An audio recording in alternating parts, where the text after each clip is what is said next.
Pusat Kajian Kebijakan Pembiayaan dan Manajemen Asuransi Kesehatan atau Pusat KPMAK adalah pusat kajian di Fakultas Kedokteran Universitas Gadjah Mada yang fokus pada isu pembiayaan kesehatan dan manajemen asuransi kesehatan di Indonesia.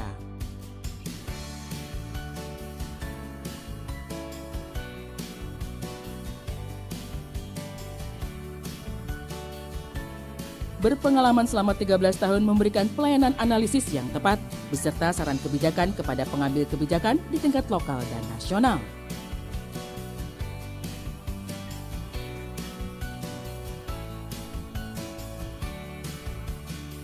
Pusat Kajian KPMAK juga berperan memberikan peningkatan kapasitas melalui berbagai pelatihan kepada pemerintah daerah dan nasional. Pusat Kajian KPMAK melakukan pendekatan secara partisipatif untuk meningkatkan pengetahuan, kemampuan, dan tujuan program sehingga menghasilkan kebijakan berbasis fakta. Pusat Kajian KPMAK memiliki tradisi yang kuat terhadap masalah kemiskinan dan pelayanan kesehatan yang berhubungan dengan health financing reform. Pusat Kajian KPMAK banyak memberikan kontribusi penting dalam evidence-based health financing policy reform di tingkat lokal maupun nasional. Kontribusi dilakukan dengan berbagai cara dan melihat kepada kebutuhan pembuat kebijakan. Penelitian yang dilakukan oleh Pusat KPMAK senantiasa memperhatikan kebutuhan kebijakan pemerintah. Pusat Kajian KPMAK mengusung visi menjadi Center of Excellence dan Trend Center dalam pengembangan sistem, kebijakan, dan implementasi pembiayaan dan asuransi kesehatan di Indonesia. Pusat Kajian KPMAK UGM memiliki misi untuk mengembangkan konsep dan mendorong implementasi sistem pembiayaan dan manajemen asuransi kesehatan melalui riset ilmiah, konsultasi, dan pelatihan, serta pengembangan jaringan di tingkat lokal, regional, maupun global dengan berbagai pemangku kepentingan. Pusat Kebijakan Pembiayaan dan Manajemen Asuransi Kesehatan Universitas Gadjah Mada memiliki 3 haluan program utama. 1. Melaksanakan penelitian berbagai topik yang bertujuan untuk pengembangan konsep kebijakan pembiayaan dan manajemen asuransi atau jaminan kesehatan. 2. Menyelenggarakan pelatihan dan pendidikan berkelanjutan dalam rangka peningkatan kapasitas keilmuan dan keterampilan profesi, baik dalam bentuk short course, thematic skills training, maupun pendidikan postgraduate yang terstruktur. 3. Konsultasi yang diselenggarakan atas permintaan lembaga pemerintah pusat dan daerah untuk melakukan pembenahan kebijakan pembiayaan kesehatan dan manajemen asuransi atau jaminan kesehatan.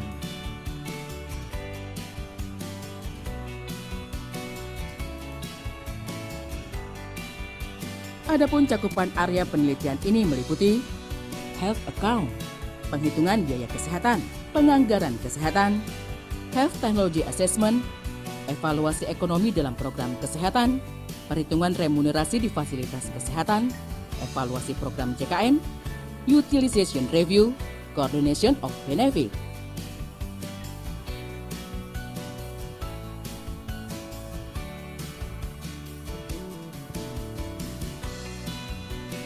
Pusat KPMAK merupakan salah satu pusat kajian di bawah Fakultas Kedokteran, Kesehatan Masyarakat, dan Keperawatan Universitas Gadjah Mada.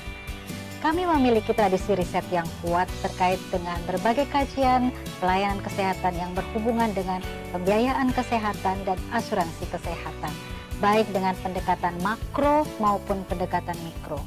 Sejak kelahirannya di tahun 2000, Pusat KPMAK telah banyak memberikan kontribusi penting baik di tingkat lokal maupun tingkat nasional.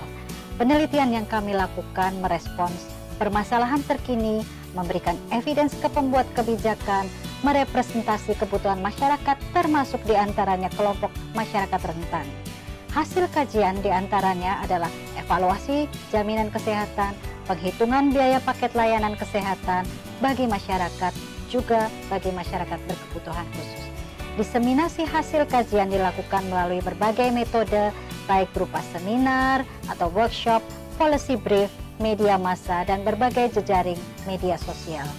Berkembangnya Pusat KPMAK bersama dengan mitra kerja di lingkungan internal UGM maupun mitra kerja eksternal baik dalam maupun luar negeri merupakan kontribusi untuk mewujudkan Tridharma Perguruan Tinggi. kami mengembangkan inovasi-inovasi layanan yang akan mendukung berbagai aktivitas di Pusat Studi KPMAK. Selain sebagai pusat penelitian dan pengembangan serta inovasi dan publikasi, KPMAK juga bertujuan untuk memberikan bersama dengan minat KPMAK agar terbangun sumber daya manusia yang memahami betul di dalam sistem pembiayaan dan asuransi kesehatan di S2-nya yang merupakan S2 minat asuransi dan jaminan kesehatan pertama di Indonesia. Nah, kita ingin ke depan bahwa KPMAK akan terus berkembang bekerjasama dengan pusat-pusat pembiayaan kesehatan baik di nasional ataupun internasional dan juga bahkan global. Ini ingin ke depan KPMAK terus-menerus berkembang dan bisa memberikan informasi yang terkini dan solusi untuk pembiayaan dan jaminan kesehatan. Sekian, terima kasih. Assalamualaikum warahmatullahi wabarakatuh.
Ya, baik.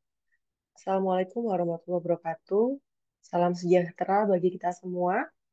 Selamat pagi Bapak Ibu sekalian. Yang saya hormati para narasumber yang telah ada di tengah-tengah kita. Pak Lupi, Prof. Aulia, dan juga Dr. Cucu, serta peserta yang hadir dalam kegiatan pada pagi hari ini, yaitu seminar Health Technology Assessment sebagai instrumen strategis dalam penentuan paket manfaat JKN, yang mana acara ini merupakan rangkaian kegiatan menyambut forum Graduate Forum, acara rutin yang diselenggarakan oleh konsorsium di 3 universitas, yang mana acara ini juga terselenggara atas kerjasama Pusat MAK dan PKMK FKKMK UGM. Perkenalkan, saya Putri Stiani akan memandu acara pagi hari ini. Tujuan acara pagi hari ini yaitu memberikan pemahaman komprehensif kepada peserta mengenai Health Technology Assessment yang berlaku di Indonesia, termasuk bagaimana metode, fungsi, dan penerapan paket manfaat di dalam JKN, proses pelaksanaannya di tingkat nasional, serta organisasi HTA beserta tantangan dan strategi yang dikembangkan. Mohon izin saya membacakan aturan dan tata tertib untuk seminar pada pagi hari ini, yaitu mohon peserta online dapat mengikuti acara dengan mode mute. Tanya jawab akan dilakukan setelah semua narasumber dan melakukan paparannya. Dan jika ada pertanyaan dari peserta yang mengikuti online dapat dituliskan dalam chat box. Saya akan bacakan pada sesi diskusi. Dan pada sesi diskusi juga akan kami buka sesi pertanyaan bagi peserta yang ingin open mic dengan raise hand. Baik, tanpa berpanjang lebar, mari kita memasuki acara inti dari seminar ini. Narasumber yang pertama yaitu Pak Lupi Trilaksono, Sarjana Farmasi, Magister Manajemen Apoteker, dengan tema institusionalisasi HTA di Indonesia. Sebelum Pak Lupi menyampaikan materinya, izinkan saya membacakan CV dari Pak Lupi. Pak Lupi Trilaksono adalah Kepala Pusat Kebijakan Sistem Sumber Daya Kesehatan, Badan Kebijakan Pembangunan Kesehatan, Kementerian Kesehatan Republik Indonesia. Sejumlah posisi strategis pernah diamanahkan kepada beliau, diantaranya yaitu Direktur Peningkatan Mutu Tenaga Kesehatan. Beliau menyelesaikan pendidikan S1 Farmasi dan Profesi Apoteker di Universitas Gadjah Mada tahun 2002, lalu melanjutkan pendidikan Magister Manajemen di universitas sama, yaitu Universitas Gadjah Mada pada tahun 2004. Sekali tugas kedinasan dan pelatihan yang pernah dijalani oleh Pak Lupi, yaitu diantaranya adalah Indonesian Focal Point on Pacific Action Alliance on Human Resources on Health. Tanpa berpanjang lebar lagi, waktu dan layar saya persilakan kepada Lupi. Mohon izin Pak Lupi, 20 menit ya. Ya, Dipersilakan. Terima kasih. baik. Terima kasih Ibu Putri yang sudah mengintroduksi Bapak Ibu sekalian. Bismillahirrahmanirrahim. Assalamualaikum warahmatullahi wabarakatuh. Salam sejahtera buat kita semua. Salam sehat buat kita semua Bapak Ibu sekalian. Senang sekali kita dapat berkumpul dan diberi kesempatan untuk dapat memberikan sharing kepada Bapak Ibu sekalian pada pagi hari ini terkait dengan perkembangan HTA. Izin saya langsung share saja ya. Baik. Eh, baik Bapak Ibu sekalian, sesuai yang di request dari panitia, kami untuk dapat menyampaikan terkait institusionalisasi HTA di Indonesia dan bagaimana implementasinya. Nanti juga lihat dari daftar panelis akan banyak membahas secara teknis lebih detail terkait dengan pengembangan HTA di Indonesia. Baik, ini outline-nya Bapak Ibu sekalian secara singkat terkait mengapa HTA penting, perjalanannya institusional HTA, kerangka kelembagaan, dan titik kuenya. Bapak Ibu sekalian pasti sudah sangat familiar teman-teman semua dengan rumah besar ini ya, building block ini terkait dengan 6 pilar transformasi kesehatan, di mana untuk mencapai visi sejalan dengan visi Presiden dan negara kita untuk yang masyarakat yang sehat, produktif, mandiri, dan berkeadilan, tentu ada 6 pilar yang menjadi pondasi, dan pilar ini sudah dilaksanakan sejak 5 tahun yang lalu, dan ini masih on progress terus ya. Yang pasti ada pilar transformasi layanan primer, transformasi layanan rujukan, transformasi sistem ketahanan kesehatan, dan yang 4 ini yang sangat berelasi terkait dengan transformasi sistem pembiayaan kesehatan. Dan juga ada transformasi SDM kesehatan dan transformasi teknologi kesehatan. Kalau kita lihat di bangunan ini, nomor 4 itu menjadi hal yang fondasi banget ya, transformasi sistem pembiayaan kesehatan, bagaimana regulasi pembiayaan kesehatan dengan 3 tujuan untuk tersedia, cukup, dan berkelanjutan. Salah satunya dengan bagaimana untuk cost efektif dalam pembiayaan kesehatan adalah dengan menggunakan health technology assessment. Bapak Ibu sekalian, salah satu tujuan HTA di Indonesia adalah untuk mempercepat adopsi dari teknologi kesehatan yang inovatif untuk masuk ke Indonesia, dan yang berkelanjutan secara financially juga bisa dilakukan penjaminan. Nah, HTA ini sangat penting untuk memberikan informasi kepada pengambil keputusan bagaimana alokasi sumber daya yang terbatas ini bisa digunakan secara efisien dan berkelanjutan dan adil tentunya.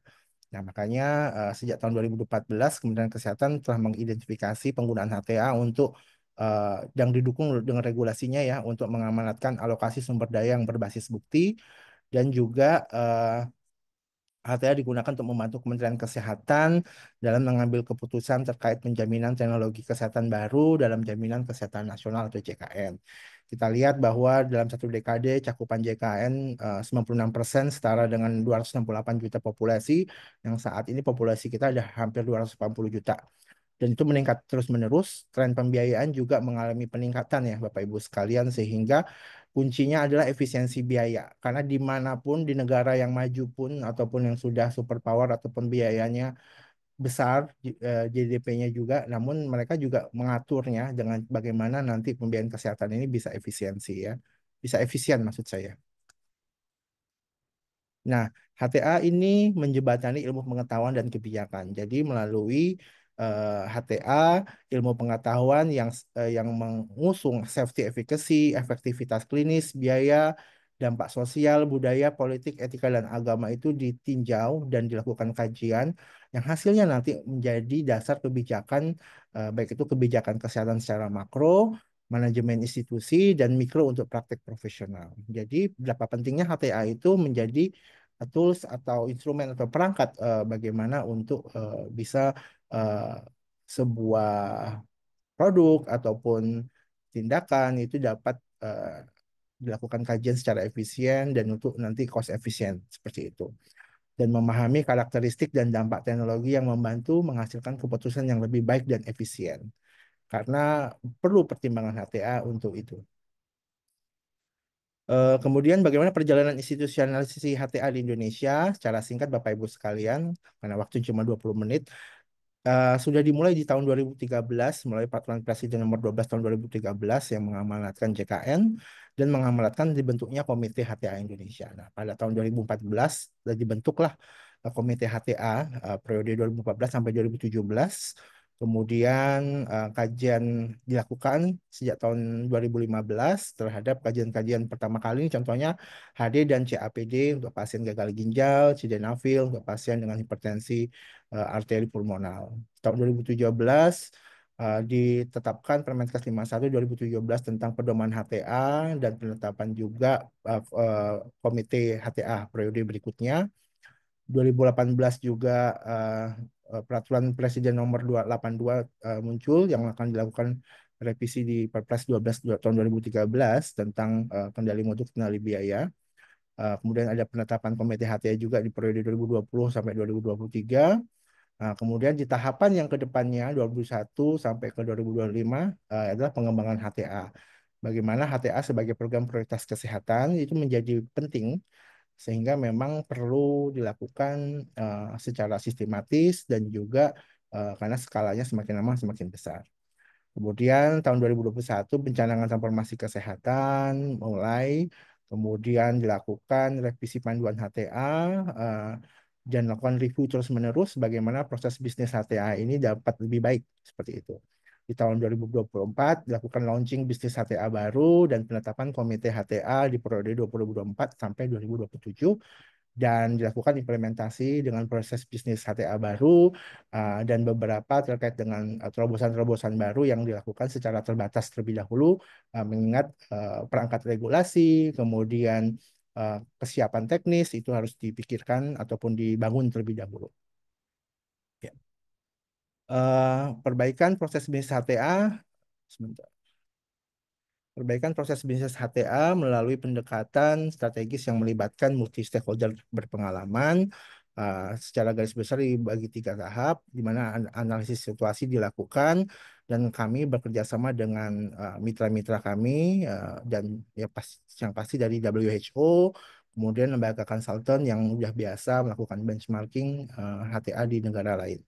Kemudian kami lakukan benchmarking, studi literatur, praktek lapangan dengan negara lain, dan lakukan kunjungan. Dan tentu saja dengan mitra-mitra negara lain yang sudah established melakukan kajian-kajian HTA. Dan artinya nanti untuk mendapatkan suatu proses bisnis yang lebih baik bagi HTA di Indonesia, dan di tahun 2024 diluncurkanlah satu pintu satu standar di mana konsep berdasarkan hasil analisis situasi dan benchmark, pembahasan dengan internal Kemenkes, dengan eksternal Kemenkes, dan penyusunan regulasi dan juknis pendukungnya. Dan kami juga dibantu dengan berbagai mitra untuk mengembangkan proses bisnis HTA ini. Dan agar proses bisnis HTA ini bisa terstandar dan juga bisa jadi menggunakan menggunakan best practice internasional dan juga lebih efisien nantinya dalam pelaksanaan.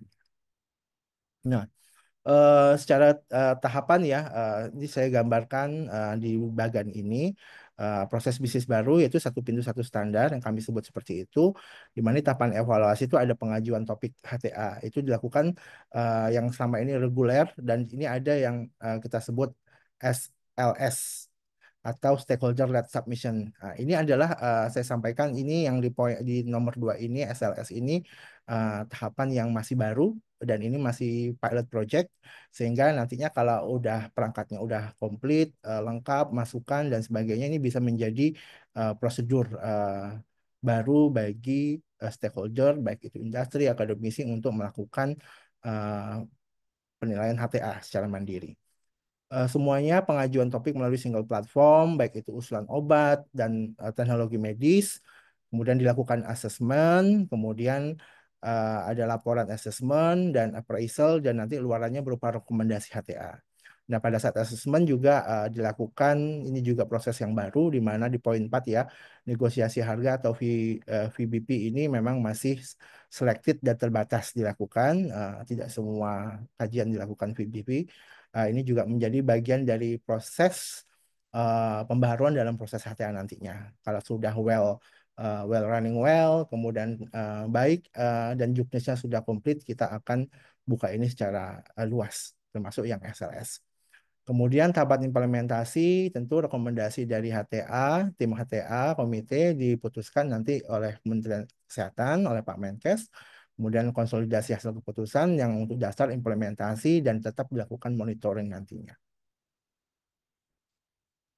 Nah, ini website satu pintu HTA di mana alamatnya di htaindonesia.id, di mana Bapak Ibu sekalian bisa mengajukan usulan reguler maupun usulan pengajuan SLS nantinya. SLS ini masih dibuka secara terbatas hanya yang menjadi pilot project. Kedepannya nanti kalau ini udah well established, teman-teman industri, akademisi, dan rumah sakit pun bahkan bisa melakukan kajian HTA-nya sendiri masing-masing. Nah, ini tadi yang saya sampaikan terkait dengan stakeholder-led submission yang mendorong partisipasi aktif dari stakeholder dalam mendukung pengambilan keputusan yang berbasis bukti terkait teknologi yang inovatif. Di sini dimaksud stakeholder adalah semua lembaga pemerintah, organisasi, komunitas, dan individu yang mempunyai kepentingan atau terlibat dalam proses pelaksanaan yang berdampak oleh hasil HTA. Contohnya organisasi profesi, rumah sakit, akademisi, universitas, industri, asosiasi pasien bisa mengajukan untuk kajian terhadap teknologi baru misalnya. Kemudian di sini kalau yang bagian atas itu pengajuan reguler yang biasa sudah dilakukan dan ini tidak dikenakan biaya Bapak Ibu sekalian saat ini oleh pengajuan HTA ya karena memang berdasarkan prioritas yang diajukan oleh Kementerian Kesehatan. Kemudian kalau yang mekanisme SLS ini yang nanti akan kalau sudah establish sistemnya, juknisnya, regulasinya udah komplit, kita akan buka dan ini bisa dilakukan pengajuan oleh tadi stakeholder. Kemudian ini nantinya menjadi subjek PNBP ya untuk reviewnya. Tetapi nanti proses lanjutannya bisa seperti review, ada HTA agent dan panel ahli, ada appraisal, penyusunan rekomendasi oleh komite HTA dan keputusan kebijakan melalui Menteri Kesehatan. Jadi artinya terobosannya adalah memang dibuka secara mandiri kajian HTA ini untuk stakeholder yang bersangkutan atau berkaitan dan punya kepentingan.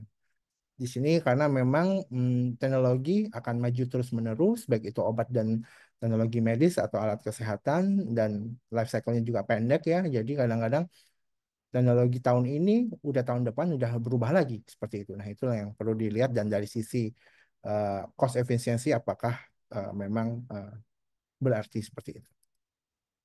Nah, Bapak Ibu sekalian, dalam pengembangan metode asesmen juga menggunakan pendekatan adaptif yang sudah diadopsi karena adaptif HTA. Saya sampaikan bahwa pendekatan itu ada dua, yaitu yang full HTA yang lazim dipakai di beberapa negara.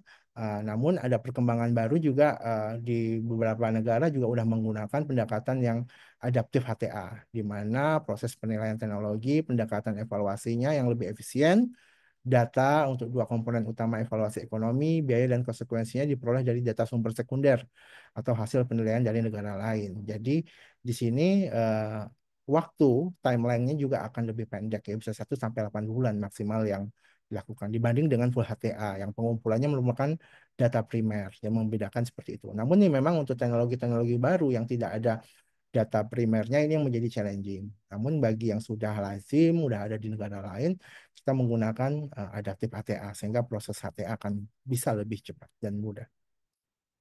Nah, kemudian tadi yang disampaikan yang value based pricing ini memang proses yang masih dalam proses pilot juga, di mana nanti dilakukan paralel proses assessment dan proses VBP oleh komite HTA yang nanti mungkin secara teknis teman-teman ataupun Pak Ketua dari komite HTA yang bisa akan menjelaskan lebih baik seperti ini. Kemudian, nah, secara organisasi, Bapak Ibu sekalian, bahwa skema keterlibatan pasien itu sangat penting, Bapak Ibu sekalian, juga bagi yang eh, mereka biasanya di dalam bersatu dalam satu asosiasi atau komunitas dalam peran serta dalam HTA. Jadi perlu masukan juga dari teman-teman pasien ya. Kita tahu bahwa komite HTA itu ada sekretariat di Kementerian Kesehatan, kemudian subkomitenya ada penilaian obat dan subkomite penilaian teknologi medis. Nah, di sini dalam patient engagement berperan ya melalui organisasi, kelompoknya, atau bertindak mewakili kepentingan perspektif pasien dalam konteks pelayanan kesehatan. Dan mekanisme ini juga kita akan buat di dalam petunjuk teknisnya, di mana memang peran serta pasien sangat penting. Kemudian ya dasar hukum ya Bapak Ibu sekalian menggunakan Perpres 82 tahun 2018 tahun 2014 HTA dan unit kerja HTA mendukung kendali mutu kendali biaya dalam program JKN. Dan komite HTA juga dibentuk sebagai badan semi independen untuk mendukung Kementerian Kesehatan dalam pelaksanaan Health Technology Assessment, memastikan proses yang objektif dan berbasis bukti dan independen, Bapak Ibu sekalian ya. Di sini kita sudah ada 4 ketua sebelumnya. Yang terakhir adalah saat jabat hari ini adalah Pak Prof. Aulia ya, yang hadir di sini juga.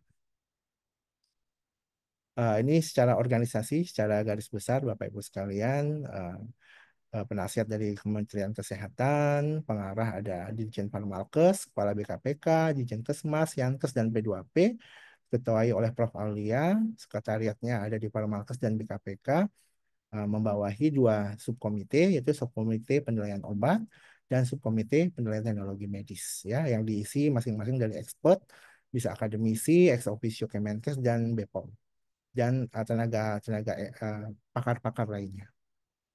Kami beruntung punya pakar-pakar yang mumpuni yang bergabung dalam komite HTA ini. Nah, Bapak Ibu sekalian, ini tabel adalah keterlibatan bagaimana peran aktif stakeholder, baik itu klinisi atau masyarakat atau pasien untuk dapat sama-sama istilahnya melakukan penilaian dengan uh, dengan sesuai kewenangannya masing-masing ya. Yang tandai hijau adalah terkait dengan kayak pengusul topik ini semua stakeholder bisa melakukannya. Namun ada beberapa stakeholder batasan-batasan yang mereka hanya bisa berperan aktif. Tapi di sini membuka bagaimana stakeholder dapat berperan aktif dalam proses HTA ini. Titik takeaway-nya terakhir Bapak Ibu sekalian, untuk way forward-nya ke depan, bagaimana penguatan kebijakan berbasis bukti melalui peningkatan jumlah HTA untuk memastikan perluasan manfaat JKN berfokus pada teknologi yang cost efektif ya. Karena memang HTA ini terkait dengan cost efektif ya. Jadi teknologi maju baru masuk, namun apakah dia cost efektif atau tidak, nah itu yang perlu dipertimbangkan melalui kajian HTA. Penguatan standar dan metode pelaksanaan HTA untuk menjaga mutu dan kualitas rekomendasi kebijakan berbasis HTA ini kami perkuat terus-menerus. Capacity building baik teman-teman di anggota komite dan yang lainnya untuk mendukung bagaimana HTA ini bisa lebih hasilnya lebih apa ya, lebih tajam, kemudian independen tentu saja. Pembagian subkomite untuk memperkuat proses dan metodologi HTA, dan peran multi stakeholder HTA kolaborasi untuk mendukung transformasi kesehatan yang berkelanjutan. Jadi karena memang ini adalah eranya kita saling kolaborasi, jadi banyak pihak yang berkepentingan yang memang punya mandat di HTA ini untuk sama dapat berperan dalam pengembangan HTA di Indonesia, sehingga teknologi bisa maju masuk di Indonesia dan cost efektif tentu saja, sehingga dapat manfaatnya siapa adalah untuk masyarakat Indonesia nantinya. Dan transformasi kesehatan memastikan perluasan manfaat JKN dan akses layanan yang bermutu dengan pembiayaan yang adil, cukup, dan aksesibel. Demikian. Baik, ini akhir dari slide saya. Semoga waktunya masih tidak melampaui. Terima kasih banyak, kembali ke moderator. Terima kasih. Baik, terima kasih banyak Pak Lutfi, sangat efektif ya waktunya, 20 menit. Ya, beberapa hal yang kami catat terkait tadi untuk tujuan HTA, yaitu mempercepat teknologi adaptif masuk ke Indonesia, di mana kita tahu semua teknologi kan harus dijamin seperti itu, dan juga menjembatani ilmu pengetahuan dan juga kebijakan. Jadi menjadikan suatu evidence-based policy, jadi tidak semua teknologi, tapi bagaimana yang mempunyai efektivitas yang baik dan juga efisiensi seperti itu. Tadi juga disebutkan oleh Pak Lupi bahwasanya beberapa metode HTA dilakukan ya selama ini, ada full HTA, konvensional HTA yang selama ini dilakukan. Lalu baru-baru ini ada adaptive HTA dan juga value based pricing, dan juga ada engage dari pasien. Nah, tadi juga disebutkan oleh Pak Lupi bagaimana cara mencapai cost efektif, apa saja yang menjadi cost efektif yang itu salah satu tujuan dari HTA. Mungkin hal-hal yang lebih detail akan disampaikan oleh pembicara kita yang kedua, yaitu tentang metode HTA untuk penentuan paket manfaat JKN, bagaimana proses delisting, enlisting, dan juga restriksi teknologi yang akan diadopsi, yang akan disampaikan oleh Profesor Apoteker Aulia Suwantika, PhD. Sebelum Prof. Aulia memaparkan, izinkan saya untuk membacakan kurikulum vitae beliau. Profesor Aulia adalah Ketua Komite Penilaian Teknologi Kesehatan. Beliau merupakan profesor di bidang Pharmacoeconomics di Fakultas Farmasi Universitas Padjadjaran, mendapatkan gelar PhD of Pharmacoeconomics di Universitas Groningen di tahun 2014. Banyak sekali pengalaman Prof. Aulia terkait dengan riset, yaitu salah satunya pada program doktoral research at Science in Health Aging and Research Care atau SHARE di University Medical Center Groningen pada tahun 2014 hingga tahun 2015. Beliau juga salah satu member Health Economics ITAGI dari tahun 2018 hingga sekarang, dan masih banyak lagi pengalaman beliau yang tidak dapat saya sebutkan satu persatu. Untuk waktu dan layar, dipersilakan Prof. Aulia 20 menit. Terima kasih. Baik, terima kasih Bu Putri. Ya, yang saya hormati Pak Lupi selaku Kepala Pusjak SSDK, Bapak Ibu pembicara dari BPJS Kesehatan, serta Bapak Ibu lainnya yang hadir di sini. Sebelumnya saya ucapkan terima kasih kepada Organizing Committee karena telah mengundang saya.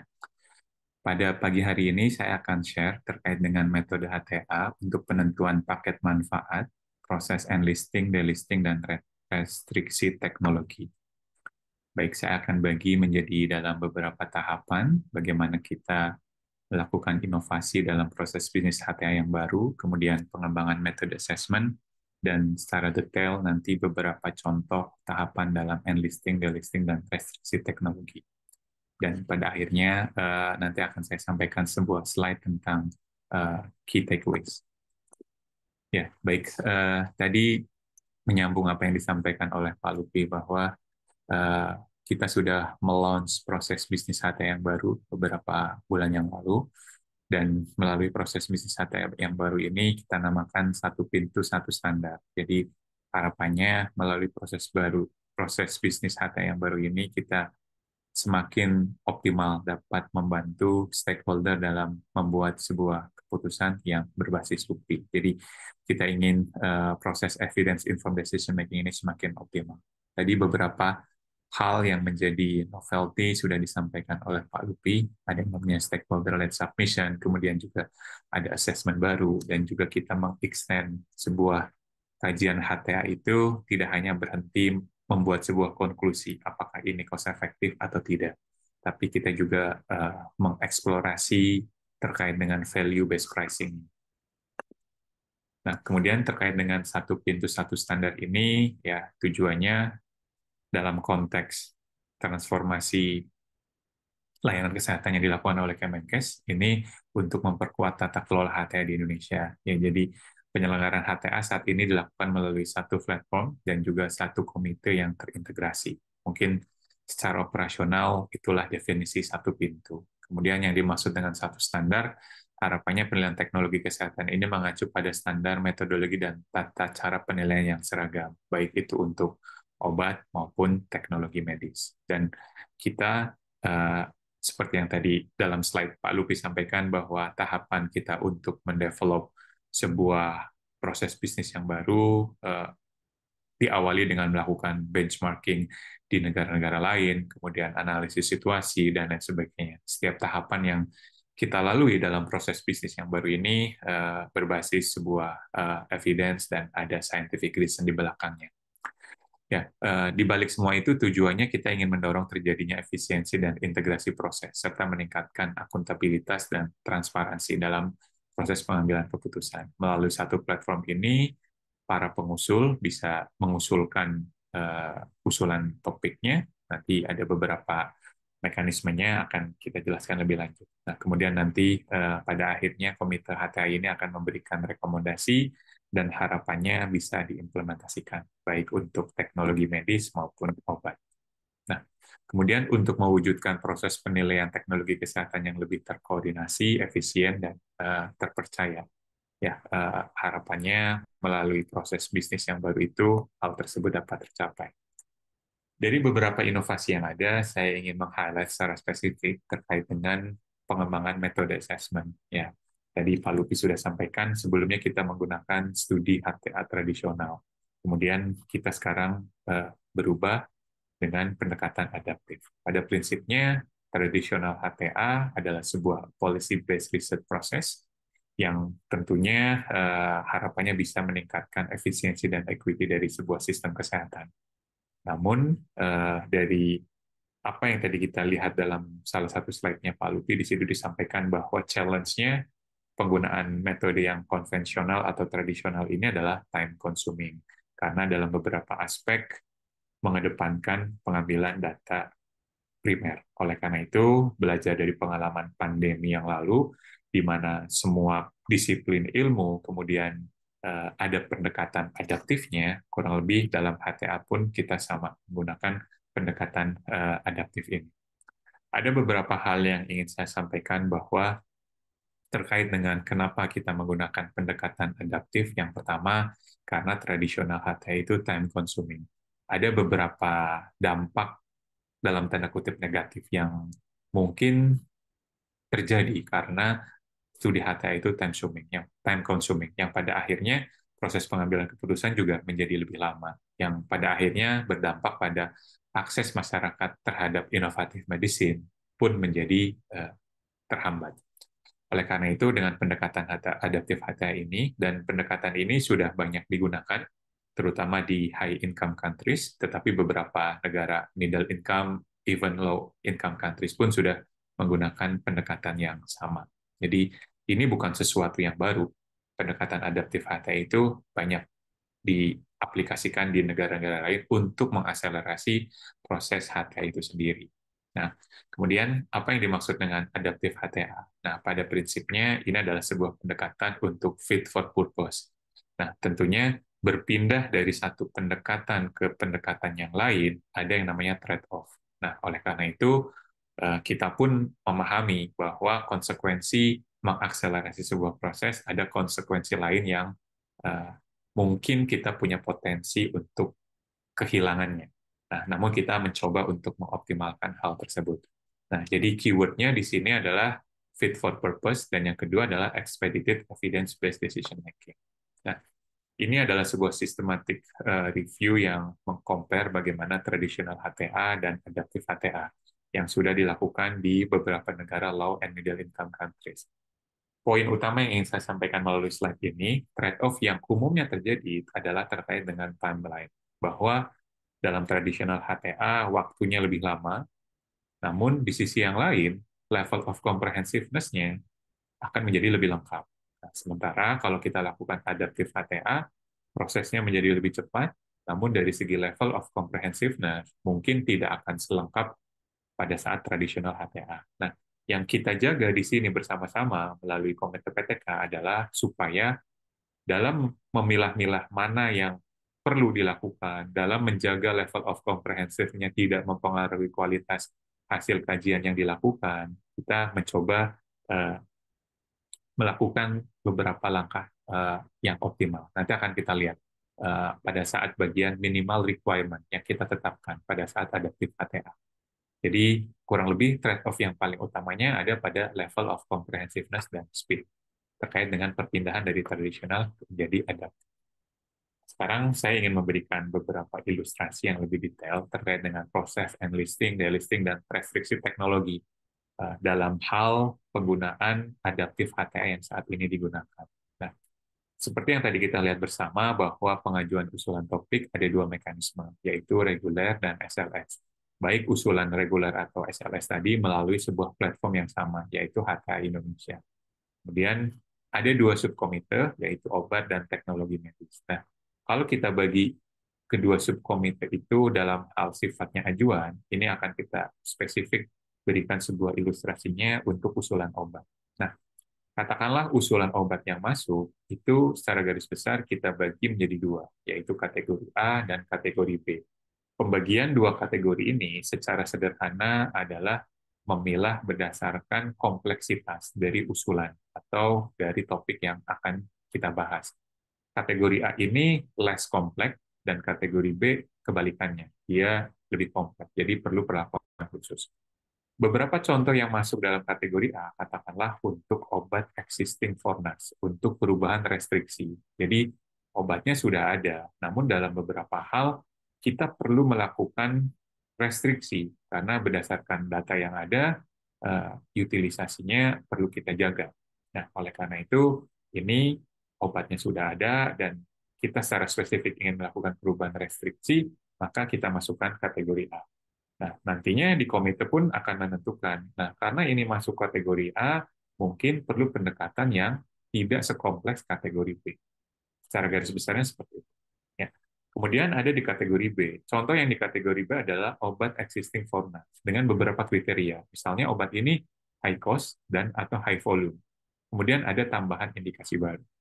Atau contoh yang lain di kategori ini adalah untuk obat-obatan yang betul-betul baru, karena sebelumnya belum ada di Fornas. Nah, oleh karena itu, kalau kita membagi dalam proses enlisting, delisting, dan restriksi, dalam beberapa kasus yang terjadi, kalau prosesnya enlisting atau delisting, itu most likely masuk kategori B. Jadi memang perlu pendekatan yang berbeda. Sementara kalau sifatnya restriksi, dalam beberapa hal, kita kategorikan dalam kategori A. Nah, itu adalah gambaran secara spesifik untuk usulan obat. Bagaimana kita membaginya untuk yang sifatnya enlisting, delisting, dan restriksi. Selanjutnya terkait dengan teknologi medis. Teknologi medis pun kurang lebih case by case-nya akan serupa. Apakah kita akan dalam sebuah kasus menggunakan pendekatan yang lebih kompleks atau tidak perlu sampai sekompleks itu. Jadi untuk teknologi medis ini meliputi alat kesehatan, prosedur medis bedah atau non-bedah, pelayanan kesehatan preventif dan preventif, dan juga program kesehatan masyarakat. Jadi secara garis besarnya dua subkomite ini betul-betul kita bagi untuk yang obat dan dalam tanda kutip non-obat. Oke, nah kemudian bagaimana proses bisnisnya? Nah, secara garis besar, kalau usulan kita bagi menjadi dua, usulan yang sifatnya reguler katakanlah. Dalam usulan yang reguler ini kan seperti halnya proses bisnis yang sebelumnya sudah terjadi.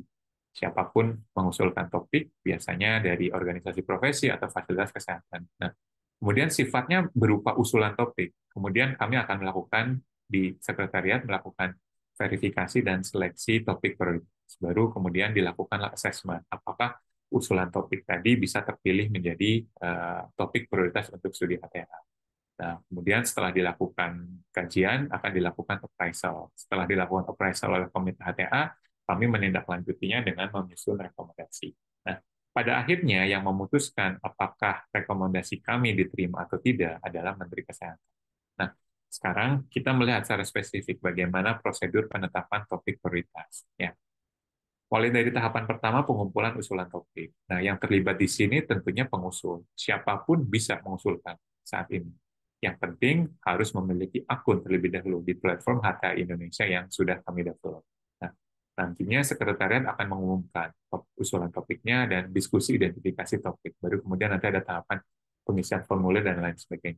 Kemudian verifikasi dilakukan oleh tim sekretariat, bagaimana secara rapid melakukan pemeriksaan administratif, kajian literatur secara cepat, dan juga memberikan umpan balik.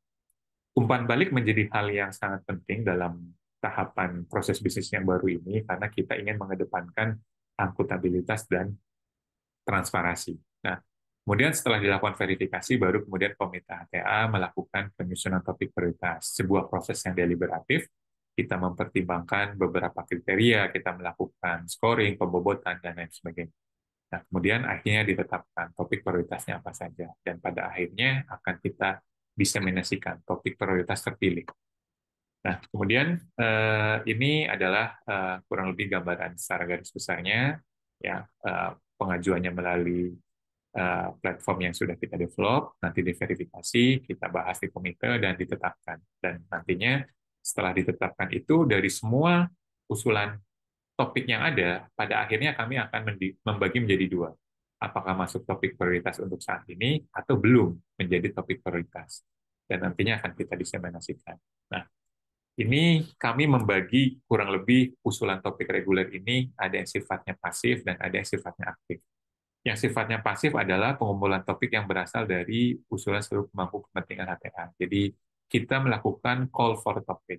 Nah, jadi itu adalah usulan yang sifatnya pasif. Kemudian untuk yang sifatnya aktif, kami secara proaktif memberikan ruang pada beberapa stakeholder tertentu. Jadi dengan diskusi dengan pemangku kepentingan, bisa dari Kemenkes atau kementerian lain yang terkait, dan nanti kita melakukan review utilisasi dan telah literatur. Tapi secara garis besar mekanisme topik reguler adalah seperti itu. Nah, poin lainnya yang ingin kami sampaikan adalah kami di internal komite PTK memiliki beberapa kriteria supaya topik-topik yang diusulkan tadi pada akhirnya bisa terpilih menjadi topik prioritas. Ada 6 kriteria, yaitu dampak teknologi terhadap kesehatan, kesesuaian dengan prioritas kebijakan, potensi penghematan biaya, volume, biaya teknologi, dan penerimaan. Dan kalau kita refleksikan terhadap guideline global yang ada maupun best practice di negara lain, 6 kriteria yang kita gunakan saat ini adalah sudah inline dengan guideline dan best practice di negara lain. Kalau kemudian dalam dinamikanya kita harus mengupdate kriteria, termasuk mengupdate bobotnya, itu sebuah proses yang kemungkinan besar akan terjadi juga di Indonesia. Nah, kemudian terkait dengan informasi yang diperlukan dalam pengajuan topik HTA, ya pada prinsipnya Bapak Ibu yang ingin mengusulkan usulan topik ini harus melengkapi beberapa dokumen yang dibutuhkan. Jadi kami ingin usulan ini kembali lagi sifatnya adalah bottom up, dan poin lainnya adalah siapapun yang mengusulkan tentunya harus siap dengan konsekuensi bahwa minimal sudah bisa membawa evidence yang bisa mereka sampaikan dalam proses usulannya, dan termasuk informasi-informasi tambahan lainnya. Ya. Jadi mekanisme penetapan topik prioritas, tadi seperti yang kami sampaikan, kami mengecek kesesuaiannya dengan kriteria topik prioritas. Nah, itu adalah hal yang utama. Kemudian yang tidak kalah pentingnya adalah kami mengecek dengan kesesuaian komparatornya. Apakah komparatornya relevan dengan kondisi kita saat ini? Dan pada akhirnya kami akan memutuskan metode PTK mana yang digunakan. Nah, terkait dengan metodenya akan kita jelaskan lebih lanjut. Kemudian poin yang ingin kami sampaikan bahwa jika Bapak Ibu tadi melihat salah satu indikator dari topik prioritas itu adalah kesesuaian dengan prioritas kebijakan nasional. Nah, ini mungkin beberapa hal yang kita bisa lihat dalam kondisi yang sekarang bahwa Presiden itu punya quick win, beberapa di antaranya TB, pemeriksaan kesehatan gratis. Kemudian Kementerian Kesehatan pun punya change story bahwa 4 penyakit, kanker, jantung, stroke, dan uronefrologi ini masih menjadi bagian penting yang diperhatikan oleh Kemenkes. Dan hal lainnya adalah isu-isu terkait dengan kesehatan ibu dan anak. Nah, kemudian setelah tadi kita melihat bagaimana usulan melalui topik reguler, sekarang stakeholder-led submission. Ya, tahapannya kurang lebih mirip dengan apa yang tadi disampaikan untuk yang reguler. Namun yang berbeda, stakeholder-led submission ini kan salah satu bentuk sharing resources mechanism. Jadi siapapun stakeholder-nya yang memang punya resources untuk melakukan full HTA study-nya dengan pendekatan adaptif tadi, dipersilahkan, di-encourage untuk mensubmit. Dan pada akhirnya kami KPTK akan melakukan proses review evidence. Ya, jadi berbeda dengan mekanisme reguler yang diusulkan berupa topik saja sudah cukup, tapi melalui stakeholder-led submission yang diusulkan atau yang disubmit adalah sebuah kajian HTA lengkap yang sudah selesai, yang nantinya kita akan melakukan proses review.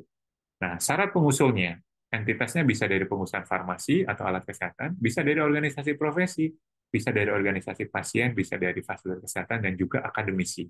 Nah, belajar dari pengalaman piloting kemarin, ternyata ini cukup antusias disambut baik. Tidak hanya industri, bahkan institusi akademik pun sama. Ada beberapa contoh sebuah institusi akademik yang salah satu bagian dari disertasi S3 mahasiswanya.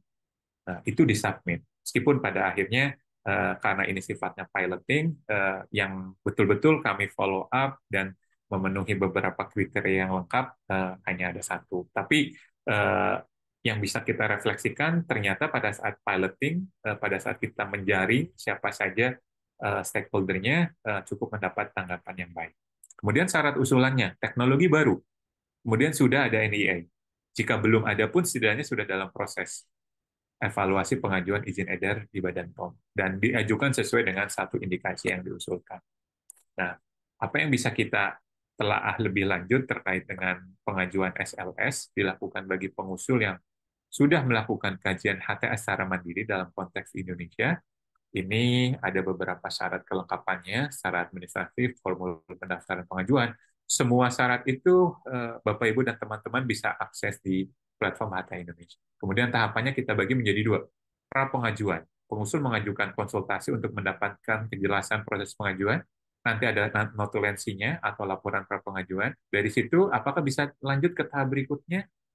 Nanti tahap berikutnya adalah pengajuan. Nah, di situ pengusul diminta untuk menyiapkan dokumen.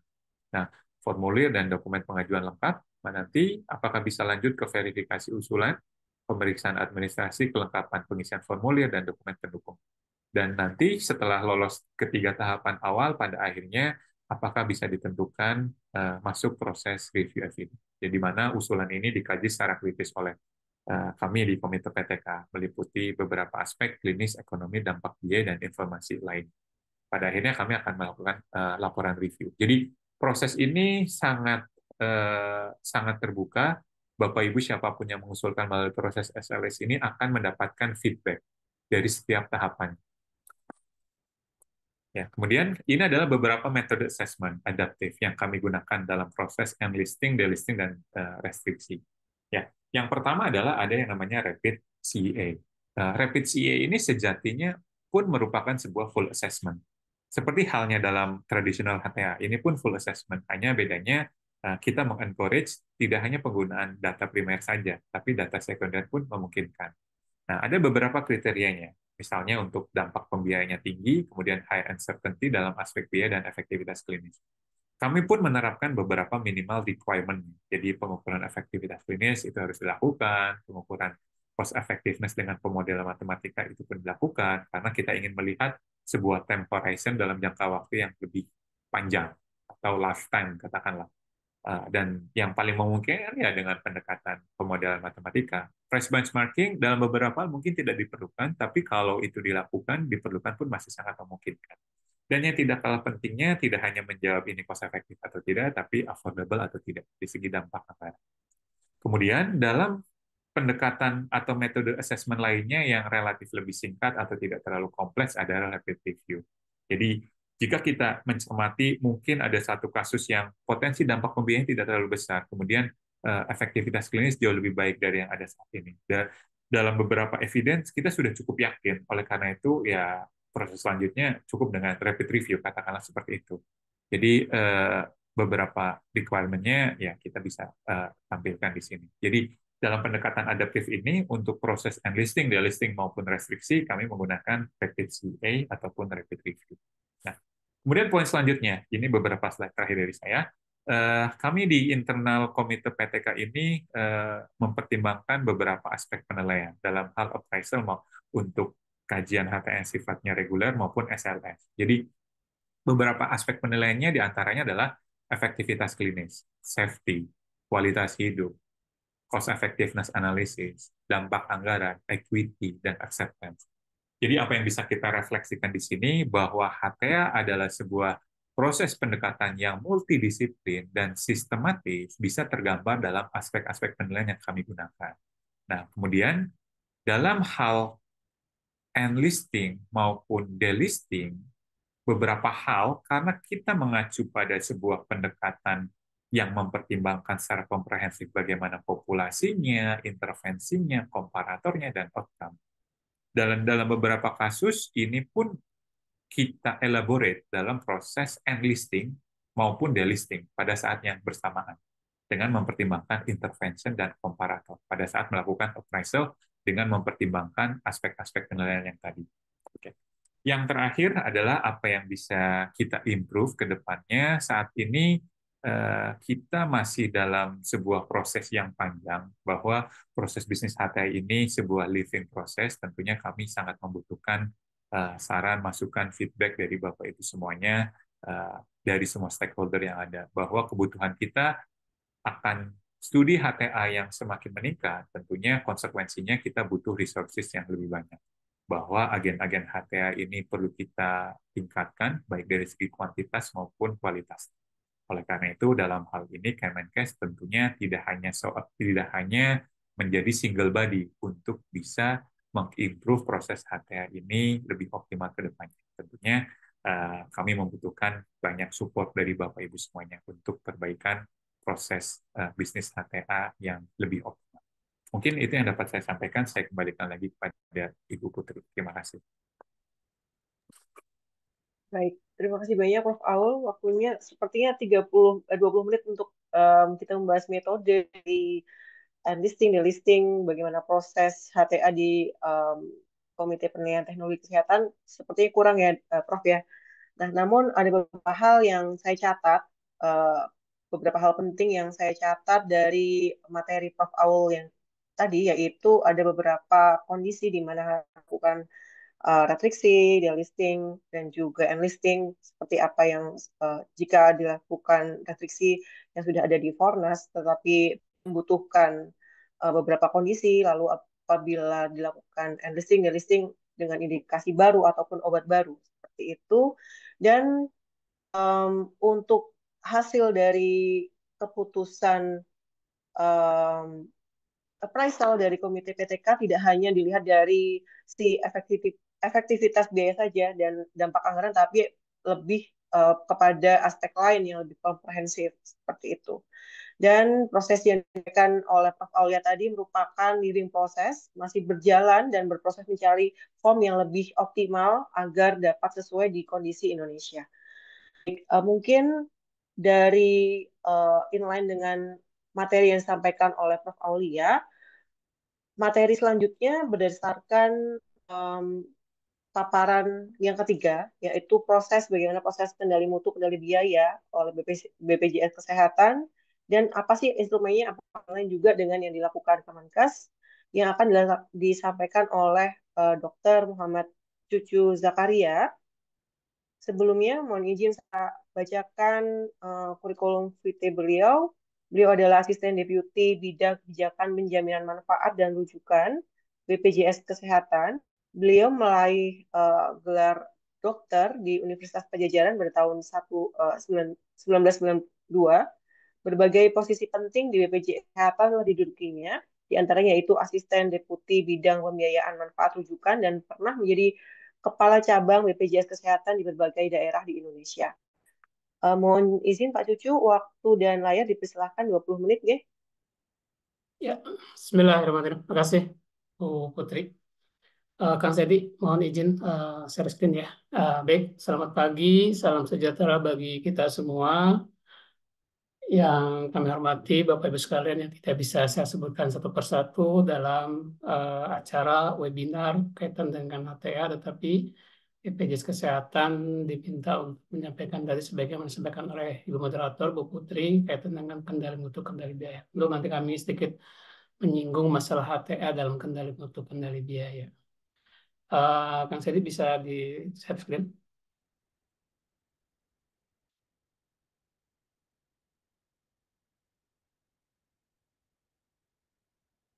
Baik, mungkin saya share screen sendiri ya. Udah ada. Baik, pertama mungkin kami mohon maaf Bapak Ibu sekalian, sedianya Ibu Deputi yang kami menyampaikan, tetapi mendadak ada hal yang tidak bisa beliau tinggalkan sehingga meminta saya untuk menyampaikan materi yang telah disiapkan berikut. Lanjut. Nah, ini mungkin Bapak Ibu sekalian kita harus pahami bersama bagaimana kita bicara sistem kesehatan nasional yang perannya tidak hanya pada satu titik atau satu entitas ya, tetapi banyak entitas lain yang berperan dalam sistem kesehatan nasional ini.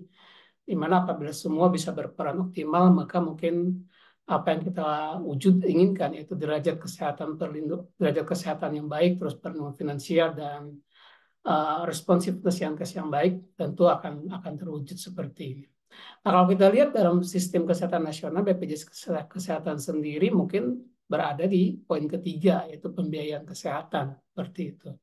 Dan ini akan terwujud derajat kesehatan dan perlindungan finansial itu apabila ekosistem yang lain, fungsi entitas yang lain bisa berjalan dengan optimal. Apakah itu manajemen kesehatan, Litbang, SDMK, terus farmasi alkes makanan, pemberdayaan masyarakat, termasuk upaya kesehatan sendiri, seperti itu. Nah, mungkin kita berharap dengan memahami ini kita bisa melihat bahwa ketika ada permasalahan masalah kesehatan nasional, kita bisa melihat di mana yang perlu kita improve, seperti itu. Lanjut. Termasuk dalam ini bagaimana peran pemerintah daerah dan pusat ya. Nah, sedikit kami sampaikan prinsip mengenai jaminan kesehatan berdasarkan Undang-Undang 40. Kaitan dengan topik yang kita bahas mungkin kaitan dengan poin 4 dan poin 5 ya, kehati-hatian dan akuntabilitas, seperti itu. Baik, lanjut dari 9 yang ada. Lanjut. Jadi apa yang kami lakukan kaitan kendali bentuk kendali ada dasar yang memayunginya, seperti itu. Tadi mengenai kehati-hatian dan akuntabilitas. Ini juga sedikit pada saat ini kita ingin menginformasikan mengenai kepesertaan BPJS Kesehatan saat ini di Desember 2024 per 31 Desember 2024 telah mencapai 98,40%. Tentunya kita berharap terus meningkat meskipun memang target itu di kisaran 99% nanti, seperti itu totalnya. Dan kami juga ingin menyampaikan bagaimana progres fasilitas kesehatan yang bekerjasama dengan BPJS Kesehatan, apakah itu FKTP ataupun FKRTL sejak 2014 sampai 2024. Di 2024 saat ini kita sudah bekerja sama dengan 23.682 FKTP dan FKRTL ada 3.162.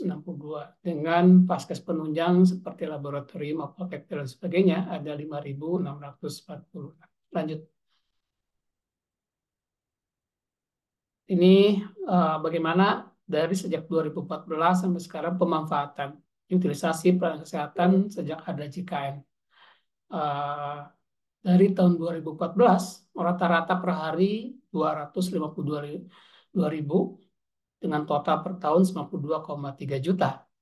Tapi di 2024 kita sudah pada posisi rata-rata per hari itu utilisasi pemanfaatan program ini 1,9 juta. Ini hampir 10 kali lipat Bapak Ibu sekalian.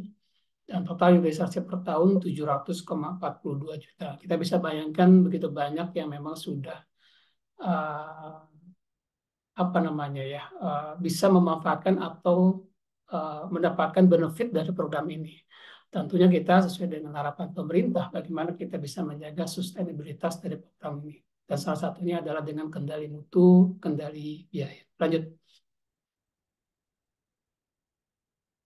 Ini sebagai informasi saja Bapak Ibu sekalian bagaimana kontribusi JKN tadi. Begitu telah meningkatnya pemanfaatan, kita bisa melihat dari suatu penelitian yang dilaksanakan oleh Universitas Indonesia, itu kontribusi JKN dalam mendukung pembangunan kesehatan.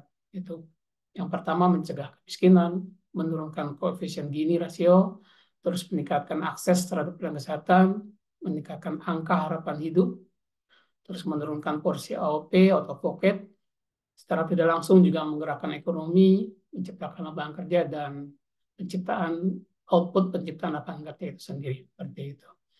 Nah, kita berharap ya tentunya ini bisa kita pertahankan dan kita tingkatkan, terutama kaitan dengan koefisien Gini rasio ya, bahwa antara yang kaya dengan yang miskin ya, ini yang informasi saya dapat ya, dulu itu sebelum program JKN agak begitu susah untuk didekatkan. Dengan ada JKN sudah mulai ada mendekati, jaraknya sudah terus berkurang seperti itu. Tentunya ini kita berharap terus berlangsung sebagaimana kita harapkan semakin mendekati, sehingga aksesibilitas layanan kesehatan itu tidak menjadi isu lagi ke depan. Lanjut. Nah, bicara tentang kendali mutu, kendali biaya, salah satunya adalah yang menunjang kaitan kendali mutu, kendali biaya adalah bagaimana kita bisa memastikan akuntabilitas dalam proses dari pelaksanaan program jaminan kesehatan ini.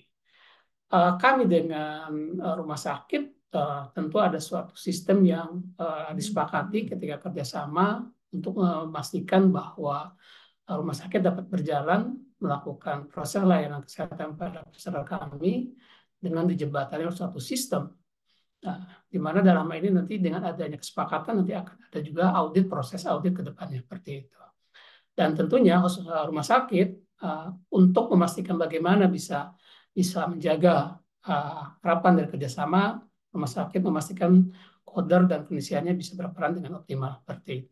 Salah satu sistem yang memang disepakati oleh kami dengan rumah sakit adalah penggunaan dari aplikasi Nasi Bijis, dan ini pun menjadi suatu ketetapan yang ditetapkan oleh pemerintah sebagaimana Permenkes 21 tahun 26 tahun 2021. Ya, kemarin sebelumnya Permenkes 76 sebelumnya seperti itu.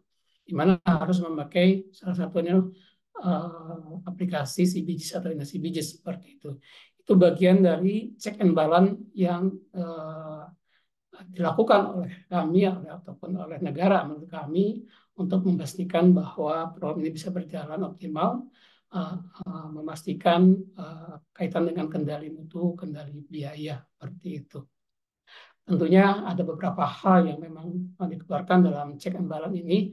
Tidak hanya tadi sistem atau aplikasi, juga ada hal-hal yang lain tadi yang disampaikan mengenai audit, tentu ada proses verifikasi, dan lain sebagainya. Seperti itu. Lanjut. Dan kalau kita melihat Perpres 82, kaitan dengan kendali mutu, kendali biaya, Bapak Ibu sekalian, bahwa dalam hal terdapat pembayaran atas pelayanan kesehatan yang disebabkan oleh penyalahgunaan pelayanan kesehatan, yang dilakukan oleh fasilitas kesehatan, maka fasilitas kesehatan harus mengembalikan. Ini bagian dari kendali mutu, kendali biaya. Bukan berarti bahwa mereka tidak tahu. Regulasi ini sudah ada di dalam PKS juga sudah ditetapkan bahwa ini harus terjadi. Ketika ini terjadi harus ada mekanisme seperti itu. Nah, di dalam PMK 71 2023 bagaimana dalam kendali mutu, kendali biaya, tidak hanya BPJS Kesehatan yang harus membentuk tim kendali mutu, kendali biaya. Seperti itu. Tetapi fasilitas kesehatan pun harus membentuk tim kendali mutu, kendali biaya. Seperti itu. Dengan BPJS Kesehatan sendiri dalam membentuk tim kendali mutu kendali biaya sebagaimana amanat Permenkes 1 itu memiliki unsur-unsur yang ditetapkan oleh regulasi. Salah satunya adalah akademisi seperti itu. Di mana akademisi kita berharap itu adalah person yang memang dia sangat-sangat objektif dalam menilai sesuatu seperti itu. Nah, apa tugas dari tim kendali mutu kendali biaya yang dibentuk oleh BPJS Kesehatan? Yaitu salah satunya adalah UR dan audit medis. Kita akan menilai data-data. Ketika data-data itu dilihat menjadi sesuatu yang menarik kaitan dengan kendali mutu kendali biaya, maka akan dilakukan proses audit medis seperti itu. Dan kalau kita melihat Permenkes 16 tahun 2019 juga menyatakan bahwa dalam hal untuk pengembangan pelayanan berorientasi kendali mutu dan kendali biaya, maka dilakukan untuk melaksanakan koordinasi dengan tim kendali mutu dan kendali biaya untuk dilakukan audit medis dan UR. Jadi ini satu saling menguatkan antara regulasi satu dengan regulasi yang lain. Nah, di sisi lain Bapak Ibu sekalian, sesuai dengan amanat regulasi juga bahwa BPJS Kesehatan memiliki kewenangan melakukan verifikasi pasca klaim. Ini ada di dalam Peraturan Presiden nomor 82 tahun 2018, termasuk di dalamnya juga ada audit administrasi klaim seperti itu. Lanjut.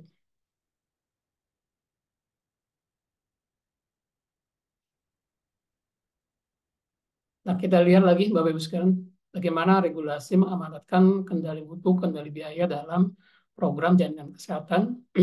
Kita melihat dari undang-undang tertinggi, dari regulasi tertinggi yaitu Undang-Undang 40, di pasal 24 ayat 3 dikatakan bahwa BPJS Kesehatan harus mengembangkan sistem kendali mutu pelayanan dan sistem pembayaran pelayanan kesehatan.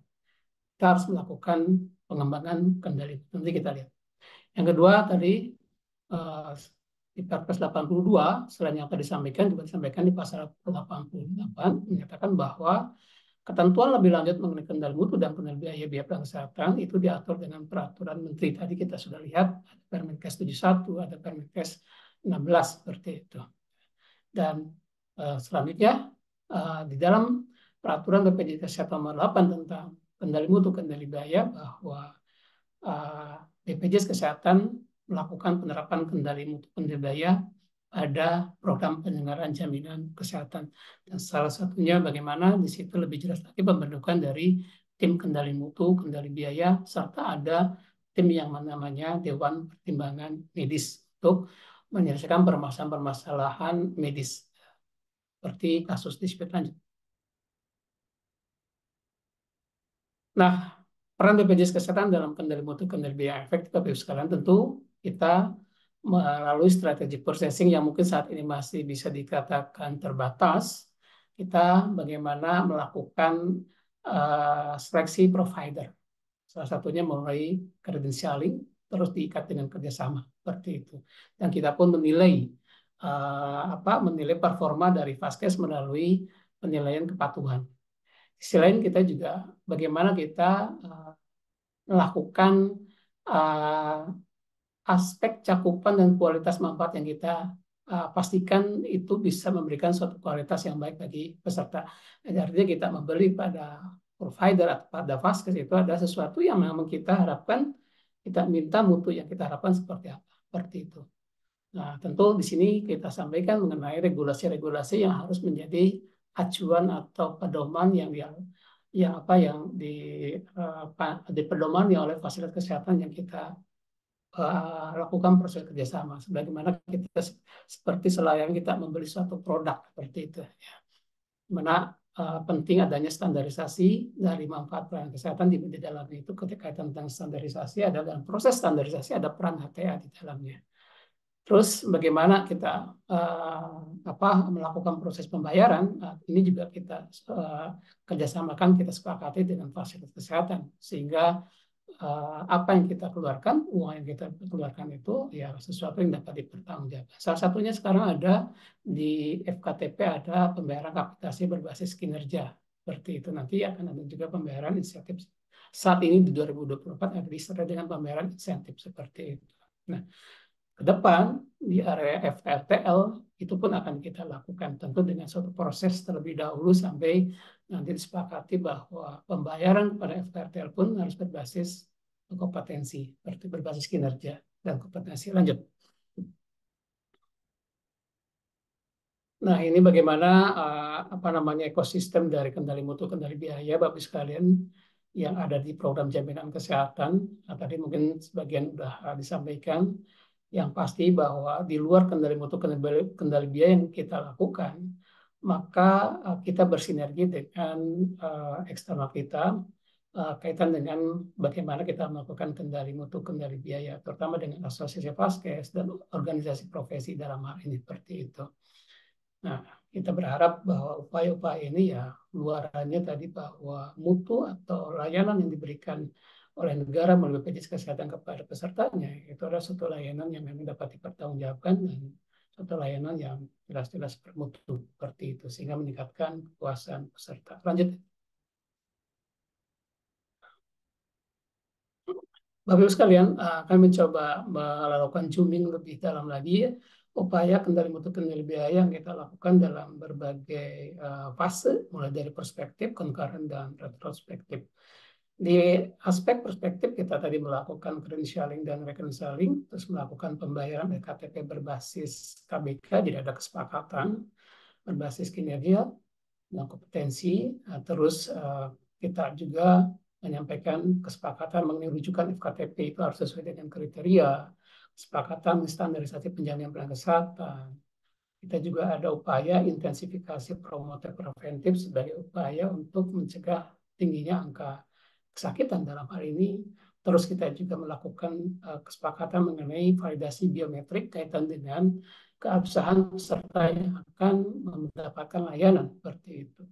Yang lain adalah aplikasi pengajuan klaim, bahwa kita sepakati bahwa pengajuan klaim itu melalui tadi aplikasi Vclaim, ada sistem di mana situ ada INDASI-BIJIS, dan kami juga melakukan proses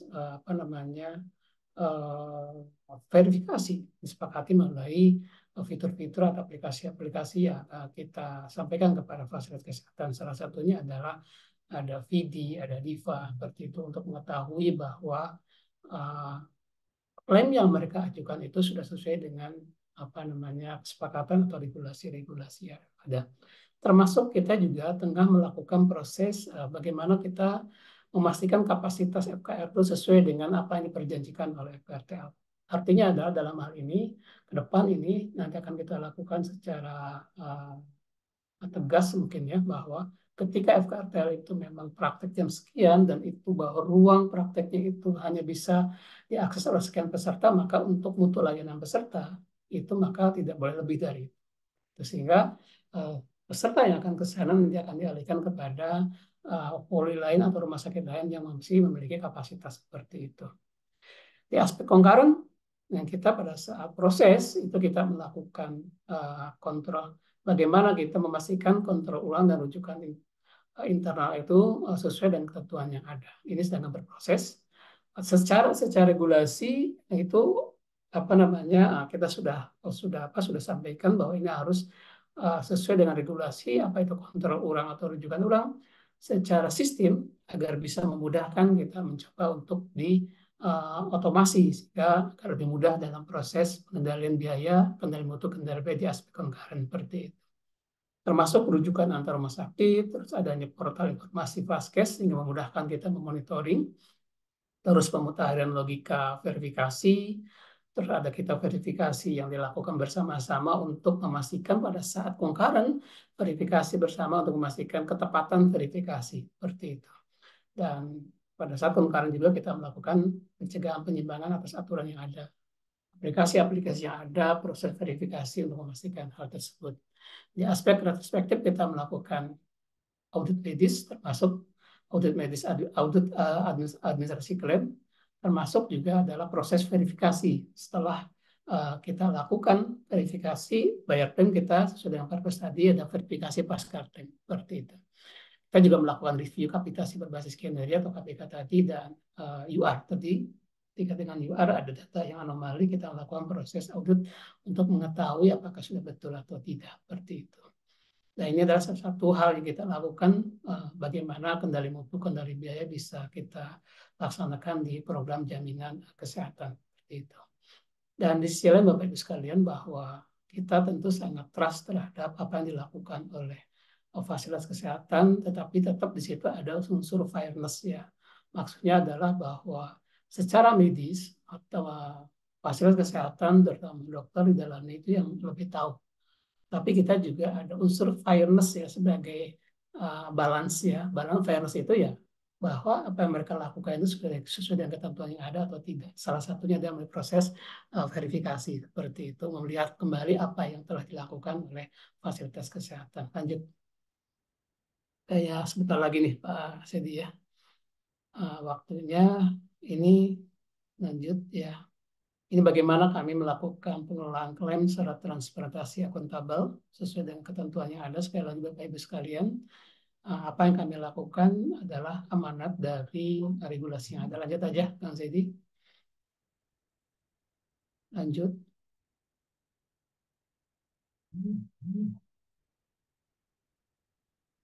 Nah, ini prosesnya Bapak Ibu sekalian, bagaimana kita memastikan bahwa apa yang kita lakukan itu sesuai dengan ketentuan dan untuk memastikan tadi kendali mutu, kendali biaya mulai dari pengajuan sampai proses verifikasi ya.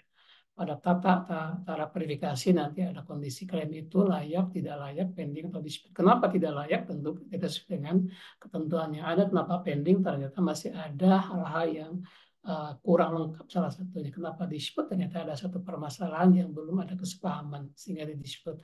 Nah, proses dispute ini nanti ada penyelesaiannya lah sesuai dengan ketentuan yang ada. Seperti salah satunya melibatkan kementerian terkait dalam ini Kementerian Kesehatan ataupun di kami unsurnya ada Dewan Pertimbangan Medis seperti itu. Jika sudah ada ketentuan maka itu lanjut apakah layak tidak layak. Lanjut.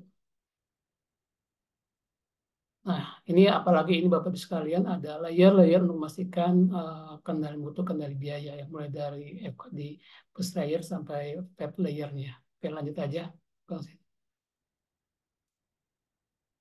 Ini tadi validasi biometrik. Nah, bagaimana kita melakukan kendali mutu ya, bahwa termasuk nanti luarannya ada kendali biaya, bahwa mereka yang mendapatkan layanan adalah mereka yang memang peserta JKN dan aktif seperti itu. Ya, lanjut. Karena ada beberapa kasus itu orang yang tidak memiliki JKN atau tidak aktif memakai kartu JKN peserta lainnya. Nah, ini ada transparansi pembayaran untuk dapat diketahui oleh FKRTL. Posisi mereka ini saat ini di mana? Klaim yang tadi diajukan seperti itu. Berapa biayanya dan kalau setelah verifikasi berapa yang disetujui seperti itu dan posisinya sudah dibayar atau tidak. Pasti proses itu adalah 15 hari Bapak Ibu sekalian sejak klaim diajukan seperti itu. Klaim diajukan dan dinyatakan lengkap secara berkas. Lanjut. Jadi pasca itu bisa melihat proses di mana proses klaimnya saat ini.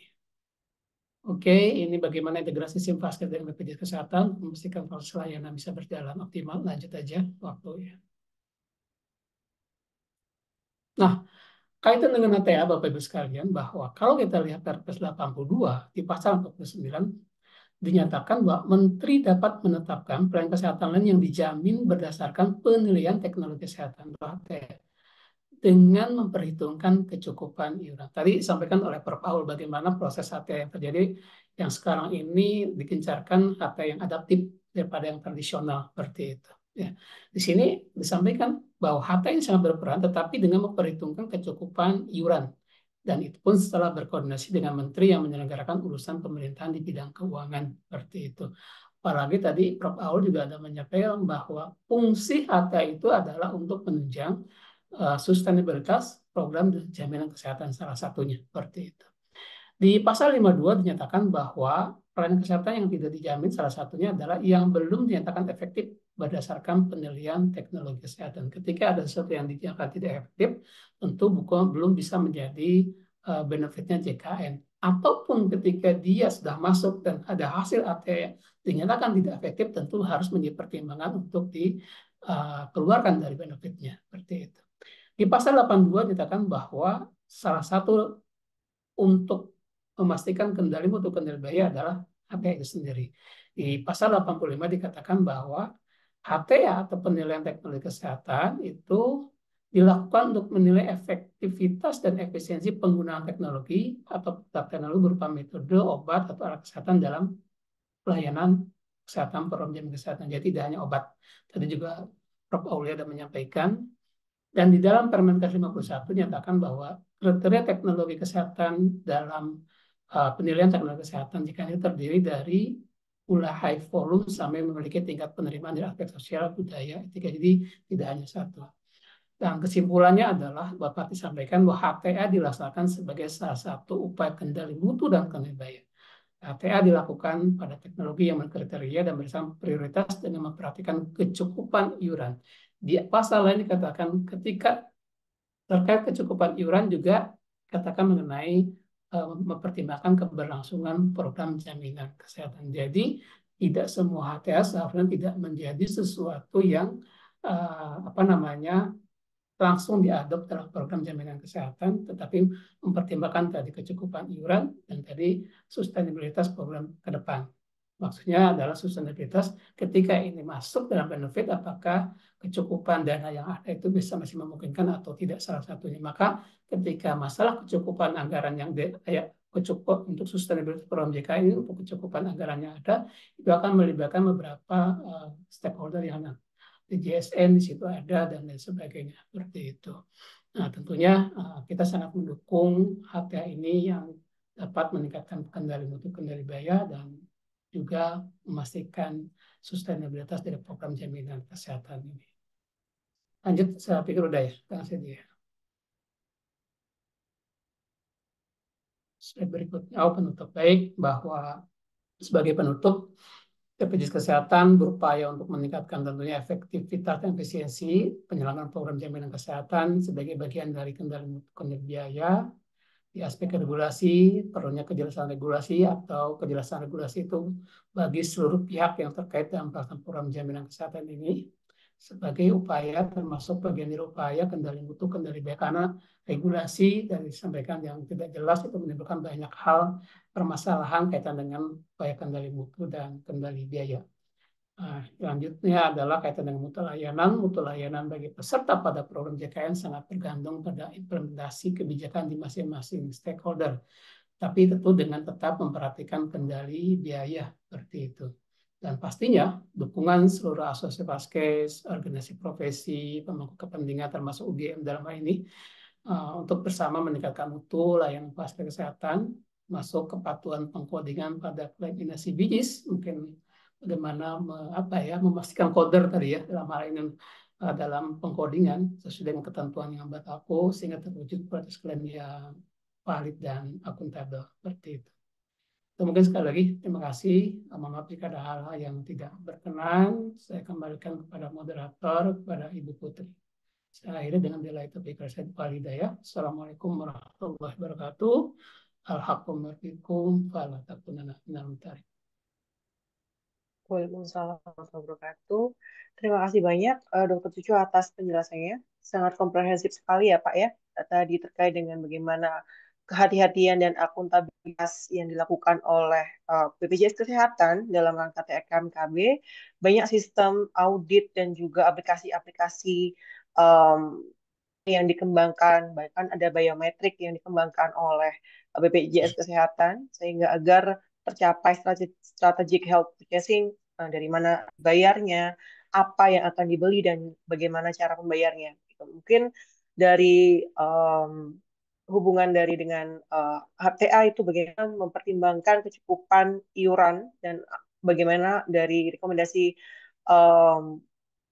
Menteri Kesehatan yang nantinya pun jika itu efektif dan dapat dijamin tetap harus mempertimbangkan kecukupan iuran dari dana jaminan sosial seperti itu. Dan tidak kalah penting juga ada terkait dengan baik dari sisi HTA Kemenkes dan juga BPJS Kesehatan mempertimbangkan utilization review dan audit medis, karena utilization review tadi disampaikan oleh Prof. Aulia untuk sebagai topik aktif ya yang dilakukan oleh Kementerian Kesehatan, baik itu dari sekretariat ataupun dari Komite PTK seperti itu. Nah, mungkin kita dapat di sesi selanjutnya yaitu diskusi, kita akan lebih banyak diskusi bagaimana keterkaitan dari BPJS Kesehatan dan juga Kementerian Kesehatan, terutama Komite PTK dalam melakukan teknologi health assessment seperti itu, data digunakan saling bersama-sama seperti itu, mungkin nanti kita akan elaborasi lebih lanjut. Namun di sini ada satu pertanyaan yang ditujukan oleh untuk Pak Upi atau Prof. Aulia ya, terkait dengan topik SLS sepertinya ya. Memang topik SLS ini sangat diantusias gitu ya oleh para stakeholder begitu. Mungkin izin saya bacakan terlebih dahulu terkait kebijakan penilaian teknologi medis di Indonesia dan teknis aplikasinya Prof. Pak Lupi. Dalam proses bisnis standar, satu standar, apakah ada keterkaitan HA dengan INA CRC, Clinical Research Center, yang sekarang juga sedang digencarkan oleh Kemenkes? Itu yang pertama. Lalu yang kedua, apakah studi HTA yang dilakukan oleh rumah sakit di Indonesia perlu didaftarkan dalam INA CRC? Dan yang ketiga, yang terakhir adalah apakah ada detail timeline untuk proses SLS dari awal submit dokumen di htindonesia.id hingga proses verifikasi, review, hingga akhirnya satu teknologis dapat terimplementasi digunakan sesuai dengan indikasinya dan dapat di-cover oleh BPJS. Mungkin itu dulu dijawab oleh Prof. Aulia dulu atau Pak Lupi? Baik, Ya, Pak Bu Lupi dulu. Putri. Baik. Izin nanti mungkin bisa ditambahkan dari Prof. Aulia, Prof ya, saya membuka aja di awal. Terkait pertanyaan dari Ibu Yulia dari Eurojam atau Gakas Lab ya, terkait dengan hubungan antara INASI RC dengan HTA. Mungkin perlu saya sampaikan ya, jadi Bu Yulia mungkin perlu dibedakan antara CRC, INASI RC dan dengan HTA, kajian HTA. Kita tahu Inahya CRC memang inisiatif yang dikembangkan Kemenkes dan lagi gencar-gencarnya dilakukan. Inah CRC memang memfasilitasi terkait dengan inovasi terkait dengan baik itu obat atau teknologi medis atau mostly adalah obat ya terkait dengan bisa ini di bawah BB Binomika yang mana mengatur terkait dengan bisa terapi gen dan sebagainya yang inovatif inovatif drugs, precision medicine dan sebagainya itu memang lagi gencar dilakukan. Dan ini Inasi RC lebih terkait dengan bagaimana riset penelitian inovasi suatu produk obat misalnya seperti itu yang akan diteliti gitu kan ya. Nah, obat-obat ini bisa aja dia obat-obat inovatif yang baru gitu kan ya. Nah, sedangkan kalau kajian HTA itu sebenarnya memang sudah kajian yang tadi menggunakan kalau dijelaskan Prof. Alia adalah terkait dengan data-data bisa ada data primer maupun data sekunder, di mana tujuan akhirnya adalah untuk memantau atau melihat cost effectiveness dan sebagainya. Jadi isu terkait inasi RC adalah terkait memang lebih fokusnya adalah kayak safety efficacy dari suatu produk inovasi baru penelitian. Tentu saja dia akan ada hubungannya ya, karena itu satu seperti conveyor belt ya. Kalau produk inovatif masuk, kemudian di hasil diteliti di Nasiarsi itu menghasilkan produk yang memang baik secara efektivitas, kemudian aman dan bermutu, sehingga ini dan dirasakan, ini kayaknya cocok nih buat penjaminan misalnya gitu ya. Lakukan makanya dilakukanlah kajian HTA yang lebih lanjutnya seperti itu. Itu yang ada di pikiran saya. Kemudian studi HTA yang dilakukan di rumah sakit perlu didaftarkan kepada INASI RC. Nah, ini tergantung produknya apa ya, Bapak Ibu sekalian ya. Saya kayaknya perlu spesifik juga dari pengajuannya karena nggak selalu harus didaftarkan INASI RC. INASI RC terkait nanti kalau memang baru mau diteliti suatu produknya. Kemudian timeline SLS. Nah, seperti yang saya sampaikan tadi di awal bahwa proses SLS ini adalah prosedur baru yang saat ini lagi di piloting dengan salah satu juga dari mitra kami, industri juga, sehingga kami masih mengidentifikasi dan mereview terkait dengan tahapan-tahapannya. Uh, Kita akan buat di dalam nanti juknisnya yang lebih jelas, sehingga kami kalau ditanyakan timeline-nya kami belum bisa jawab saat ini. Namun salah satunya lah di situ ada timeline lah nanti akan kita buat untuk proses LLS ini lebih lebih smooth, eh, eh, lebih jelas dan lebih independen, dan waktunya juga mungkin bisa lebih cepat kita expedite semuanya. Namun itu butuh tadi yang kajian dan uji coba dan sebagainya. Jadi memang yang nomor 3 kami belum bisa sebutkan timelinenya, tapi itu udah direncanakan akan dipublish secara jelas nantinya. Demikian dari kami, mungkin Prof. Aulia bisa menambahkan. Ya, baik. Eh, Terima kasih atas pertanyaannya. Saya menambahkan beberapa poin yang disampaikan oleh Pak Lupi terkait dengan keterkaitan antara Komite HTA dengan Inasi Arsi. Ya, pada prinsipnya baik eh, Komite HTA maupun Inasi Arsi ini kan sebagai sebuah institusi atau lembaga yang diharapkan dapat membantu Kemenkes dalam hal ini dalam sebuah decision making proses. Saya ingin mencoba menyorotinya bagaimana kedua kedua lembaga ini bisa untuk saling bersinergi supaya lebih optimal. Saya akan menyoroti-nya dari sudut pandang HTA tadi. Jadi Bapak Ibu mungkin tadi sudah melihat penjelasan bagaimana pendekatan adaptif, di mana kami menggunakan pendekatan model matematika. Namun sebetulnya ada sebuah pendekatan yang lain. Biasanya kalau kita berbicara economic evaluation, itu ada yang namanya alongside clinical trial study untuk economic evaluation.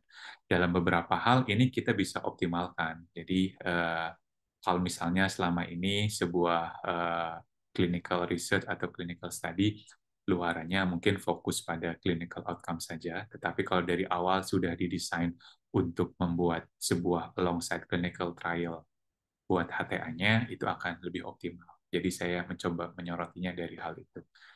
Ada banyak ruang untuk bisa berkolaborasi dalam hal ini antara Komite HTA dan NCRC. Kemudian, apakah studi HTA dilakukan di rumah sakit perlu didaftarkan dalam NCRC? Mungkin saya ingin menyoroti dari segi kebermanfaatan buat rumah sakit ketika melakukan HTA. Beberapa poin mendasarnya adalah tadi yang seperti Pak Lupi atau Pak Cucu sampaikan, bahwa rumah sakit itu bisa melakukan HTA dalam konteksnya untuk kendali mutu dan kendali biaya. Jadi untuk kepentingan internal itu bisa dilakukan. Jadi tanpa perlu harus submit INASI-ARSI dan apapun untuk kepentingan internal, itu adalah sebuah proses bisnis yang harusnya dilakukan. Nah, itu untuk poin yang kedua. Jadi dalam beberapa hal ya tidak perlu didaftarkan untuk INASI-ARSI. Kemudian timeline dan pengusulan SLS. Jadi kita sedang dalam tahapan piloting ya, Bapak Ibu. Jadi secara garis besarnya tadi dalam slide yang saya sampaikan, nanti pun kalau sudah piloting selesai, kurang lebih timeline-nya sama. Pengusul mensubmit full HTS tadinya, kemudian dilakukan proses verifikasi, review, dan kemudian setelah kami lakukan appraisal, kami akan menyusun sebuah rekomendasi final kepada Menteri Kesehatan, dan nantinya yang membuat decision adalah Menteri Kesehatan. Jadi refleksi proses 1:1 standar, baik untuk yang topik mau usulan topik reguler maupun SLS, itu kurang lebih tahapannya sama. Mungkin itu yang bisa saya sampaikan. Terima kasih. Ya, baik Pak Lutfi, Prof. Aul, atas penjelasannya. Tadi disebutkan ya, tadi bahwasanya ada clinical trial study, di mana itu juga dapat menjadi sumber data untuk pelaksanaan HTA di Indonesia sendiri. Lalu dalam implementasi kendali mutu, kendali biaya di rumah sakit juga dapat dilakukan HTA, ada juga HTA rumah sakit.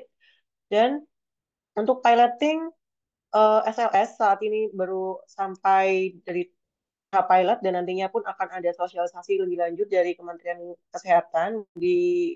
Mohon para stakeholder lebih sabar untuk menunggu. Dan selanjutnya ada pertanyaan untuk Cucu. Izin Dokter Cucu, ini dari sama ya, dari Ibu Yulia. terkait yang pertama, apakah inasi bijis akan terus digunakan hingga kedepannya di seluruh rumah sakit yang bekerja sama dengan BPJS, dan apakah ada rencana implementasi pembahasan atau revisi tarif paket jaminan dan coding untuk prosedur-prosedur tertentu. Yang kedua, selain wacana meningkatkan premi, apakah ada kiat-kiat dari sisi BPJS untuk dapat menyediakan pembiayaan kesehatan yang optimal supaya pasien dapat mendapatkan akses pelayanan yang lebih baik, yang dimana kira-kira bila diproyeksikan apakah sistem BPJS di Indonesia kedepannya dapat comparable dengan NHS di UK. Dipersilakan Pak Cucu. Baik, Bu Putri, mungkin sementara minta bantuan Kang Sedi untuk menanggapi. Izin saya beralih ke satu ini dulu, nanti akan saya kembali lagi. Mohon maaf sebelumnya, Bu Putri. Baik, terima kasih Pak Cucu. Izin Mbak Putri dan rekan-rekan, perkenalkan saya Sedi Fajar dari tim Kedeputian Bidang Kebijakan Penjaminan Manfaat. Jadi ada dua pertanyaan. Yang pertama terkait inasi bijis. Jadi saat ini memang Kementerian Kesehatan juga sedang mengembangkan namanya IDRG. Ini pengembangan lebih lanjut dari inasi bijis, di mana ada beberapa pengelompokan baru mungkin yang sedang berproses saat ini. Kalau update informasinya yang kami terima adalah sedang dilakukan simulasi di beberapa rumah sakit dan nanti akan segera disampaikan hasil evaluasinya. Dan kemarin mungkin ada beberapa hal juga yang sedang kita eh, kaji lebih lanjut, terutama dari sampel ya, jumlah sampel yang di rumah sakitnya kita berharap jumlahnya lebih banyak. Itu yang pertama. Jadi inasi bijis ini nanti akan dikembangkan dengan IDRG beserta dengan ketentuan-ketentuan turunan yang lain. Kemudian yang kedua terkait upaya kendali mutu, kendali biaya ya, tadi sebetulnya disampaikan lebih lengkap detail oleh Pak Cucu ya. Jadi kita membagi dalam 3 bagian. Yang pertama prospektif, concurrent, dan retrospektif. Jadi itu yang kita lakukan pendekatannya. Kita bagi lagi sebetulnya prospektif, concurrent, dan retrospektif ini dari sisi aspek biaya juga aspek mutu. Jadi tidak hanya sebatas pada biaya, tapi juga mutunya diperhatikan. Mungkin tadi belum banyak slide detail yang kita sampaikan terkait mutu karena mungkin keterbatasan waktu, tetapi secara umum memang di tahun 2023 dan 2024 kemarin memang kita fokus, Bapak Ibu mungkin sering mendengar yang namanya transformasi mutu layanan ya. Mudah, cepat, setara, hampir di setiap slide BPJS Kesehatan sampaikan, di setiap sosialisasi slide tersebut muncul. Nah, ini juga sebagai bentuk upaya kami meningkatkan, membangun komitmen bersama dengan fasilitas kesehatan tingkat pertama maupun tingkat lanjutan untuk memberikan pelayanan yang lebih mudah, lebih cepat, dan tentu tidak membeda-bedakan antar status kepesertaan. Dan di tahun 2025 ini mungkin sekarang sudah mulai terasa dampaknya ya dari transformasi mutu layanan ini. Tadi Pak Cici juga sudah memperlihatkan data di mana akses juga meningkat secara signifikan kepada fasilitas kesehatan. Ini juga menunjukkan bahwa kita berharap uh, upaya yang kita lakukan ini dirasakan manfaatnya oleh seluruh peserta program jaminan kesehatan. Dan mungkin satu lagi yang belum bisa tersampaikan tadi adalah upaya promotif preventif ya. Jadi selain BPJS Kesehatan tadi mencoba mengendalikan dari aspek biaya, tadi detailnya ada bagaimana kita mengatur, melakukan manajemen klaim, memastikan klaimnya ini adalah akuntabel. Juga kita masuk ke dalam proses promotif preventif ya, untuk memastikan peserta ini tidak hanya mengakses layanan ketika sakit, tetapi bagaimana upaya-upaya kita mencegah peserta ini sakit, dan jika sudah sakit bagaimana kita membangun satu skema yang baik agar peserta ini dalam kondisi yang stabil meskipun dia memiliki penyakit kronis. Mungkin demikian Mungkin kalau secara spesifik dibandingkan antara BPJS Kesehatan dengan NHS di UK, mungkin kita harus dilihat dulu detail aspek apa yang mau dibandingkan. Mungkin nanti kita bisa diskusi lebih lanjut dan lebih detail kira-kira perspektif apa yang harus dibandingkan. Karena tentu besaran iurannya juga berbeda gitu ya, cakupan manfaatnya juga berbeda, ataupun pola pembiayaan ini juga memang ada beberapa perbedaan. Nah, mungkin itu aspek yang perlu kita eh, lihat lebih lanjut detailnya perspektif apa yang akan diperbandingkan. Mungkin demikian Mbak Putri, terima kasih. Ya, terima kasih banyak Bapak Sidi atas penjelasannya ya. Tadi telah di spill sedikit ada Ina DRG yang akan entah suatu saat nanti IDRG, akan Bu. menggantikan ID, IDRG ya untuk Iya. menggantikan Ina CBJS ya begitu. Lalu ada nanti untuk peningkatan tarif juga masih diramu ya oleh Kemenkes dan juga BPJS Kesehatan. Dan juga tadi bagaimana comparable JKN Indonesia dengan NHS, jadi kan memang dari struktur pembiayaannya pun berbeda, karena dari NHS dari pajak dan kita dari iuran itu mungkin salah satu hal yang mungkin membedakan juga. Dan BPJS Kesehatan pun juga masih berproses ya Pak ya dari 2014, sementara NHS UK sudah berpuluh-puluh tahun, mungkin itu juga menjadi salah satu konsideran kita untuk kami nantinya bagaimana komparabilitasnya. Baik, mungkin jika tidak ada lagi pertanyaan, izinkanlah saya yang bertanya ya kepada para panelis di sini. Yang pertama mungkin kepada Prof. Aulia. Prof. Aul, mohon izin Prof. Ini kan di dalam seminar ini banyak mengisi Prof dari berbagai universitas dan masih ada mahasiswa juga. Nah, salah satu syarat apa Prof yang dapat satu requirement untuk menjadi agen? Karena kan memang Kementerian Kesehatan membutuhkan agen juga ya Prof ya. Itu kriterianya seperti apa dan bagaimana cara kita mendaftar gitu sebagai agen, salah satu agennya Kemenkes gitu Prof. Ya, baik. Terima kasih Bu Putri atas pertanyaannya. Saya mencoba menjawabnya dari personal opinion saya ya, karena mungkin ini belum menjadi sebuah statement resmi. Tapi pada prinsipnya, kebutuhan kita akan semakin banyaknya expert, termasuk nanti institusionalisasinya melalui agen, itu menjadi semakin penting dengan semakin banyak interest dari semua stakeholder, baik untuk usulan topik reguler maupun SLS. Jadi, kalau menurut pendapat saya pribadi, tentunya kita harus berkolaborasi dengan siapapun terkait dengan menambah jumlah orang. Mungkin selama ini, misal saya merefleksikan diri saya sendiri, pengetahuan saya tentang orang yang punya kemampuan bisa terlibat dalam sebuah studi HTA masih sangat terbatas. Mungkin banyak orang-orang di luar sana.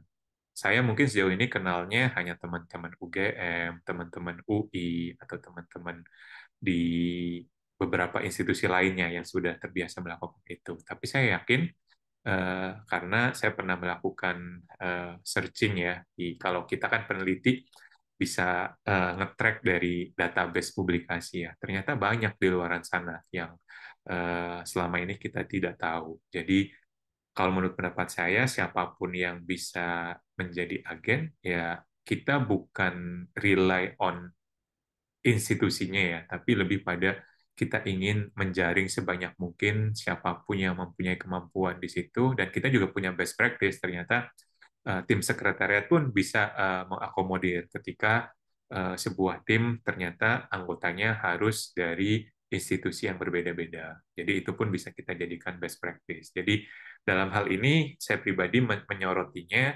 bukan masalah afiliasi atau institusi dari yang bersangkutan. Intinya siapapun yang memiliki kemampuan dan mau untuk terlibat membantu kami di sini, KPTK maupun Kemenkes, pada prinsipnya kami sangat sangat terbuka. Dan untuk capacity building, menurut saya pun jadi hal yang sangat penting ya, karena kita kan harus berkolaborasi. Tentunya Kemenkes punya keterbatasan resources, punya keterbatasan anggaran. Jadi Bapak Ibu yang punya network yang bisa membantu kami untuk melakukan capacity building, kami pun akan sangat terbuka. nantinya capacity building ini kita buka forumnya selebar mungkin. Siapapun yang ingin mengasah kemampuannya, meningkatkan kemampuannya, yang pada akhirnya bisa terlibat membantu melakukan kajian HTA atau proses-proses HTA lainnya, itu akan sangat menguntungkan. Demikian, Bu Putri. Terima kasih. Ya, ya, terima kasih Prof. Jadi siapa saja bisa ya Prof itu kan, tapi memang untuk menjadi agen adalah kerja tim, jadi tidak bisa dilakukan oleh sendiri karena seperti yang disampaikan oleh Prof. Aulia tadi adalah multidisipliner ya, di tidak hanya evaluasi ekonomi matematik saja, tapi ada evidence based policy, medicine dan lain begitu. Ya, apakah ada pertanyaan dari rekan-rekan yang join online saat yang ingin raise hand mungkin?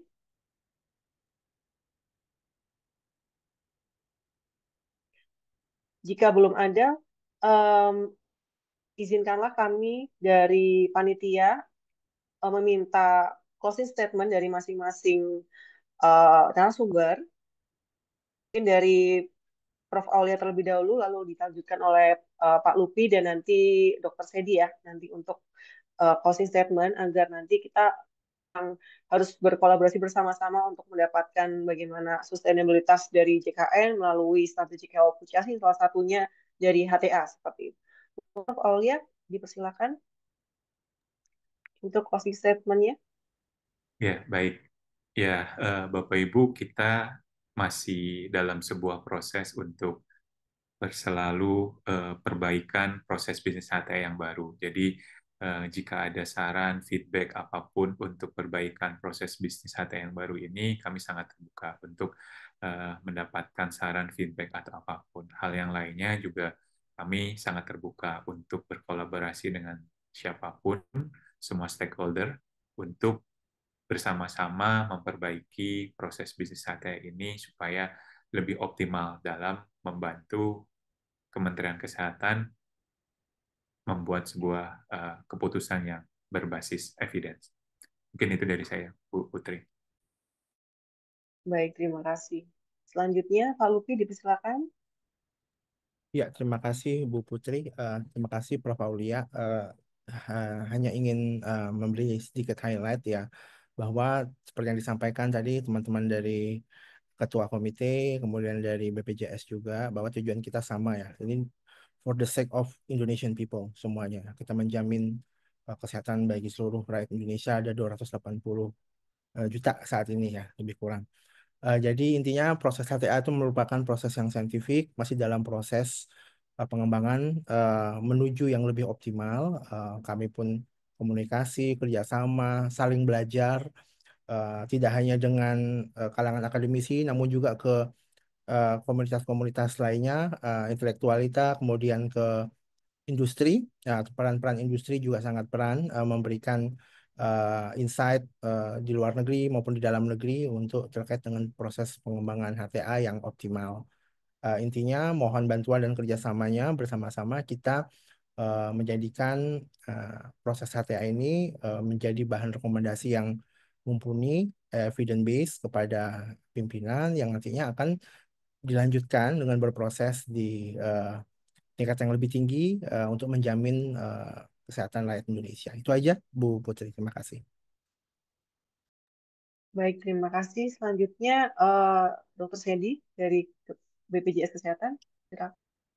Baik, terima kasih Bu Putri. Mungkin sebagai closing statement, kami mensupport sepenuhnya dari pelaksanaan HTA dari tadi disampaikan Prof. Aul dan Pak Lupi ya, dilaksanakan oleh tim Kementerian Kesehatan dengan pendekatan saintifik dan standar-standar yang mutu yang terjaga tentunya.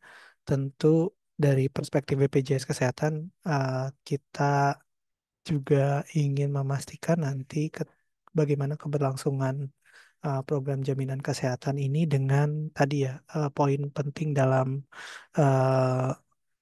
amanat di peraturan presiden bagaimana adaptasi dari teknologi kesehatan yang baru maupun dalam bentuk obat maupun prosedur ini tetap memperhitungkan kecukupan iuran. Tentu kita berharap program JKN ini tidak hanya dinikmati kita saat ini, tetapi sampai ke anak cucu kita kelak bisa tetap merasakan manfaat program JKN. Dan insya Allah kami dari BPJS Kesehatan dan tim dari SSDK maupun KPTK punya tujuan yang sama, bagaimana menjaga kesinambungan program jaminan kesehatan ini dengan tugas dan kewenangan dan tentu tanggung jawab dari masing-masing pihak. Demikian Mbak Putri, terima kasih. Ya, baik, terima kasih banyak para narasumber. Jika boleh saya sarikan dari tiga narasumber kita, kolaborasi multisektoran untuk kesehatan rakyat Indonesia adalah tujuan kita bersama ya. Jadi baik BPJS Kesehatan maupun Kementerian Kesehatan sangat open terhadap masukan dan juga bantuan dari semua pihak, baik institusi pendidikan maupun industri dan juga pihak yang lain. Mungkin karena waktu juga yang membatasi kita, uh, izinkanlah saya menutup webinar pada pagi hingga siang hari ini.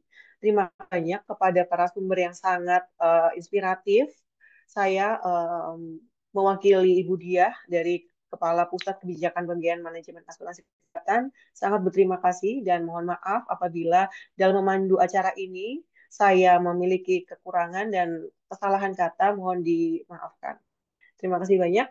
Wabillahi taufiq wal hidayah. Wassalamualaikum warahmatullahi wabarakatuh. Waalaikumsalam. Terima kasih Bu Putri, Bapak Ibu. Terima kasih Pak Sandy, Pak Prof. Waalaikumsalam. Aulia. Terima kasih. Terima Terima kasih kasih. Prof. Pak Dokter. Izin saya Lutfi.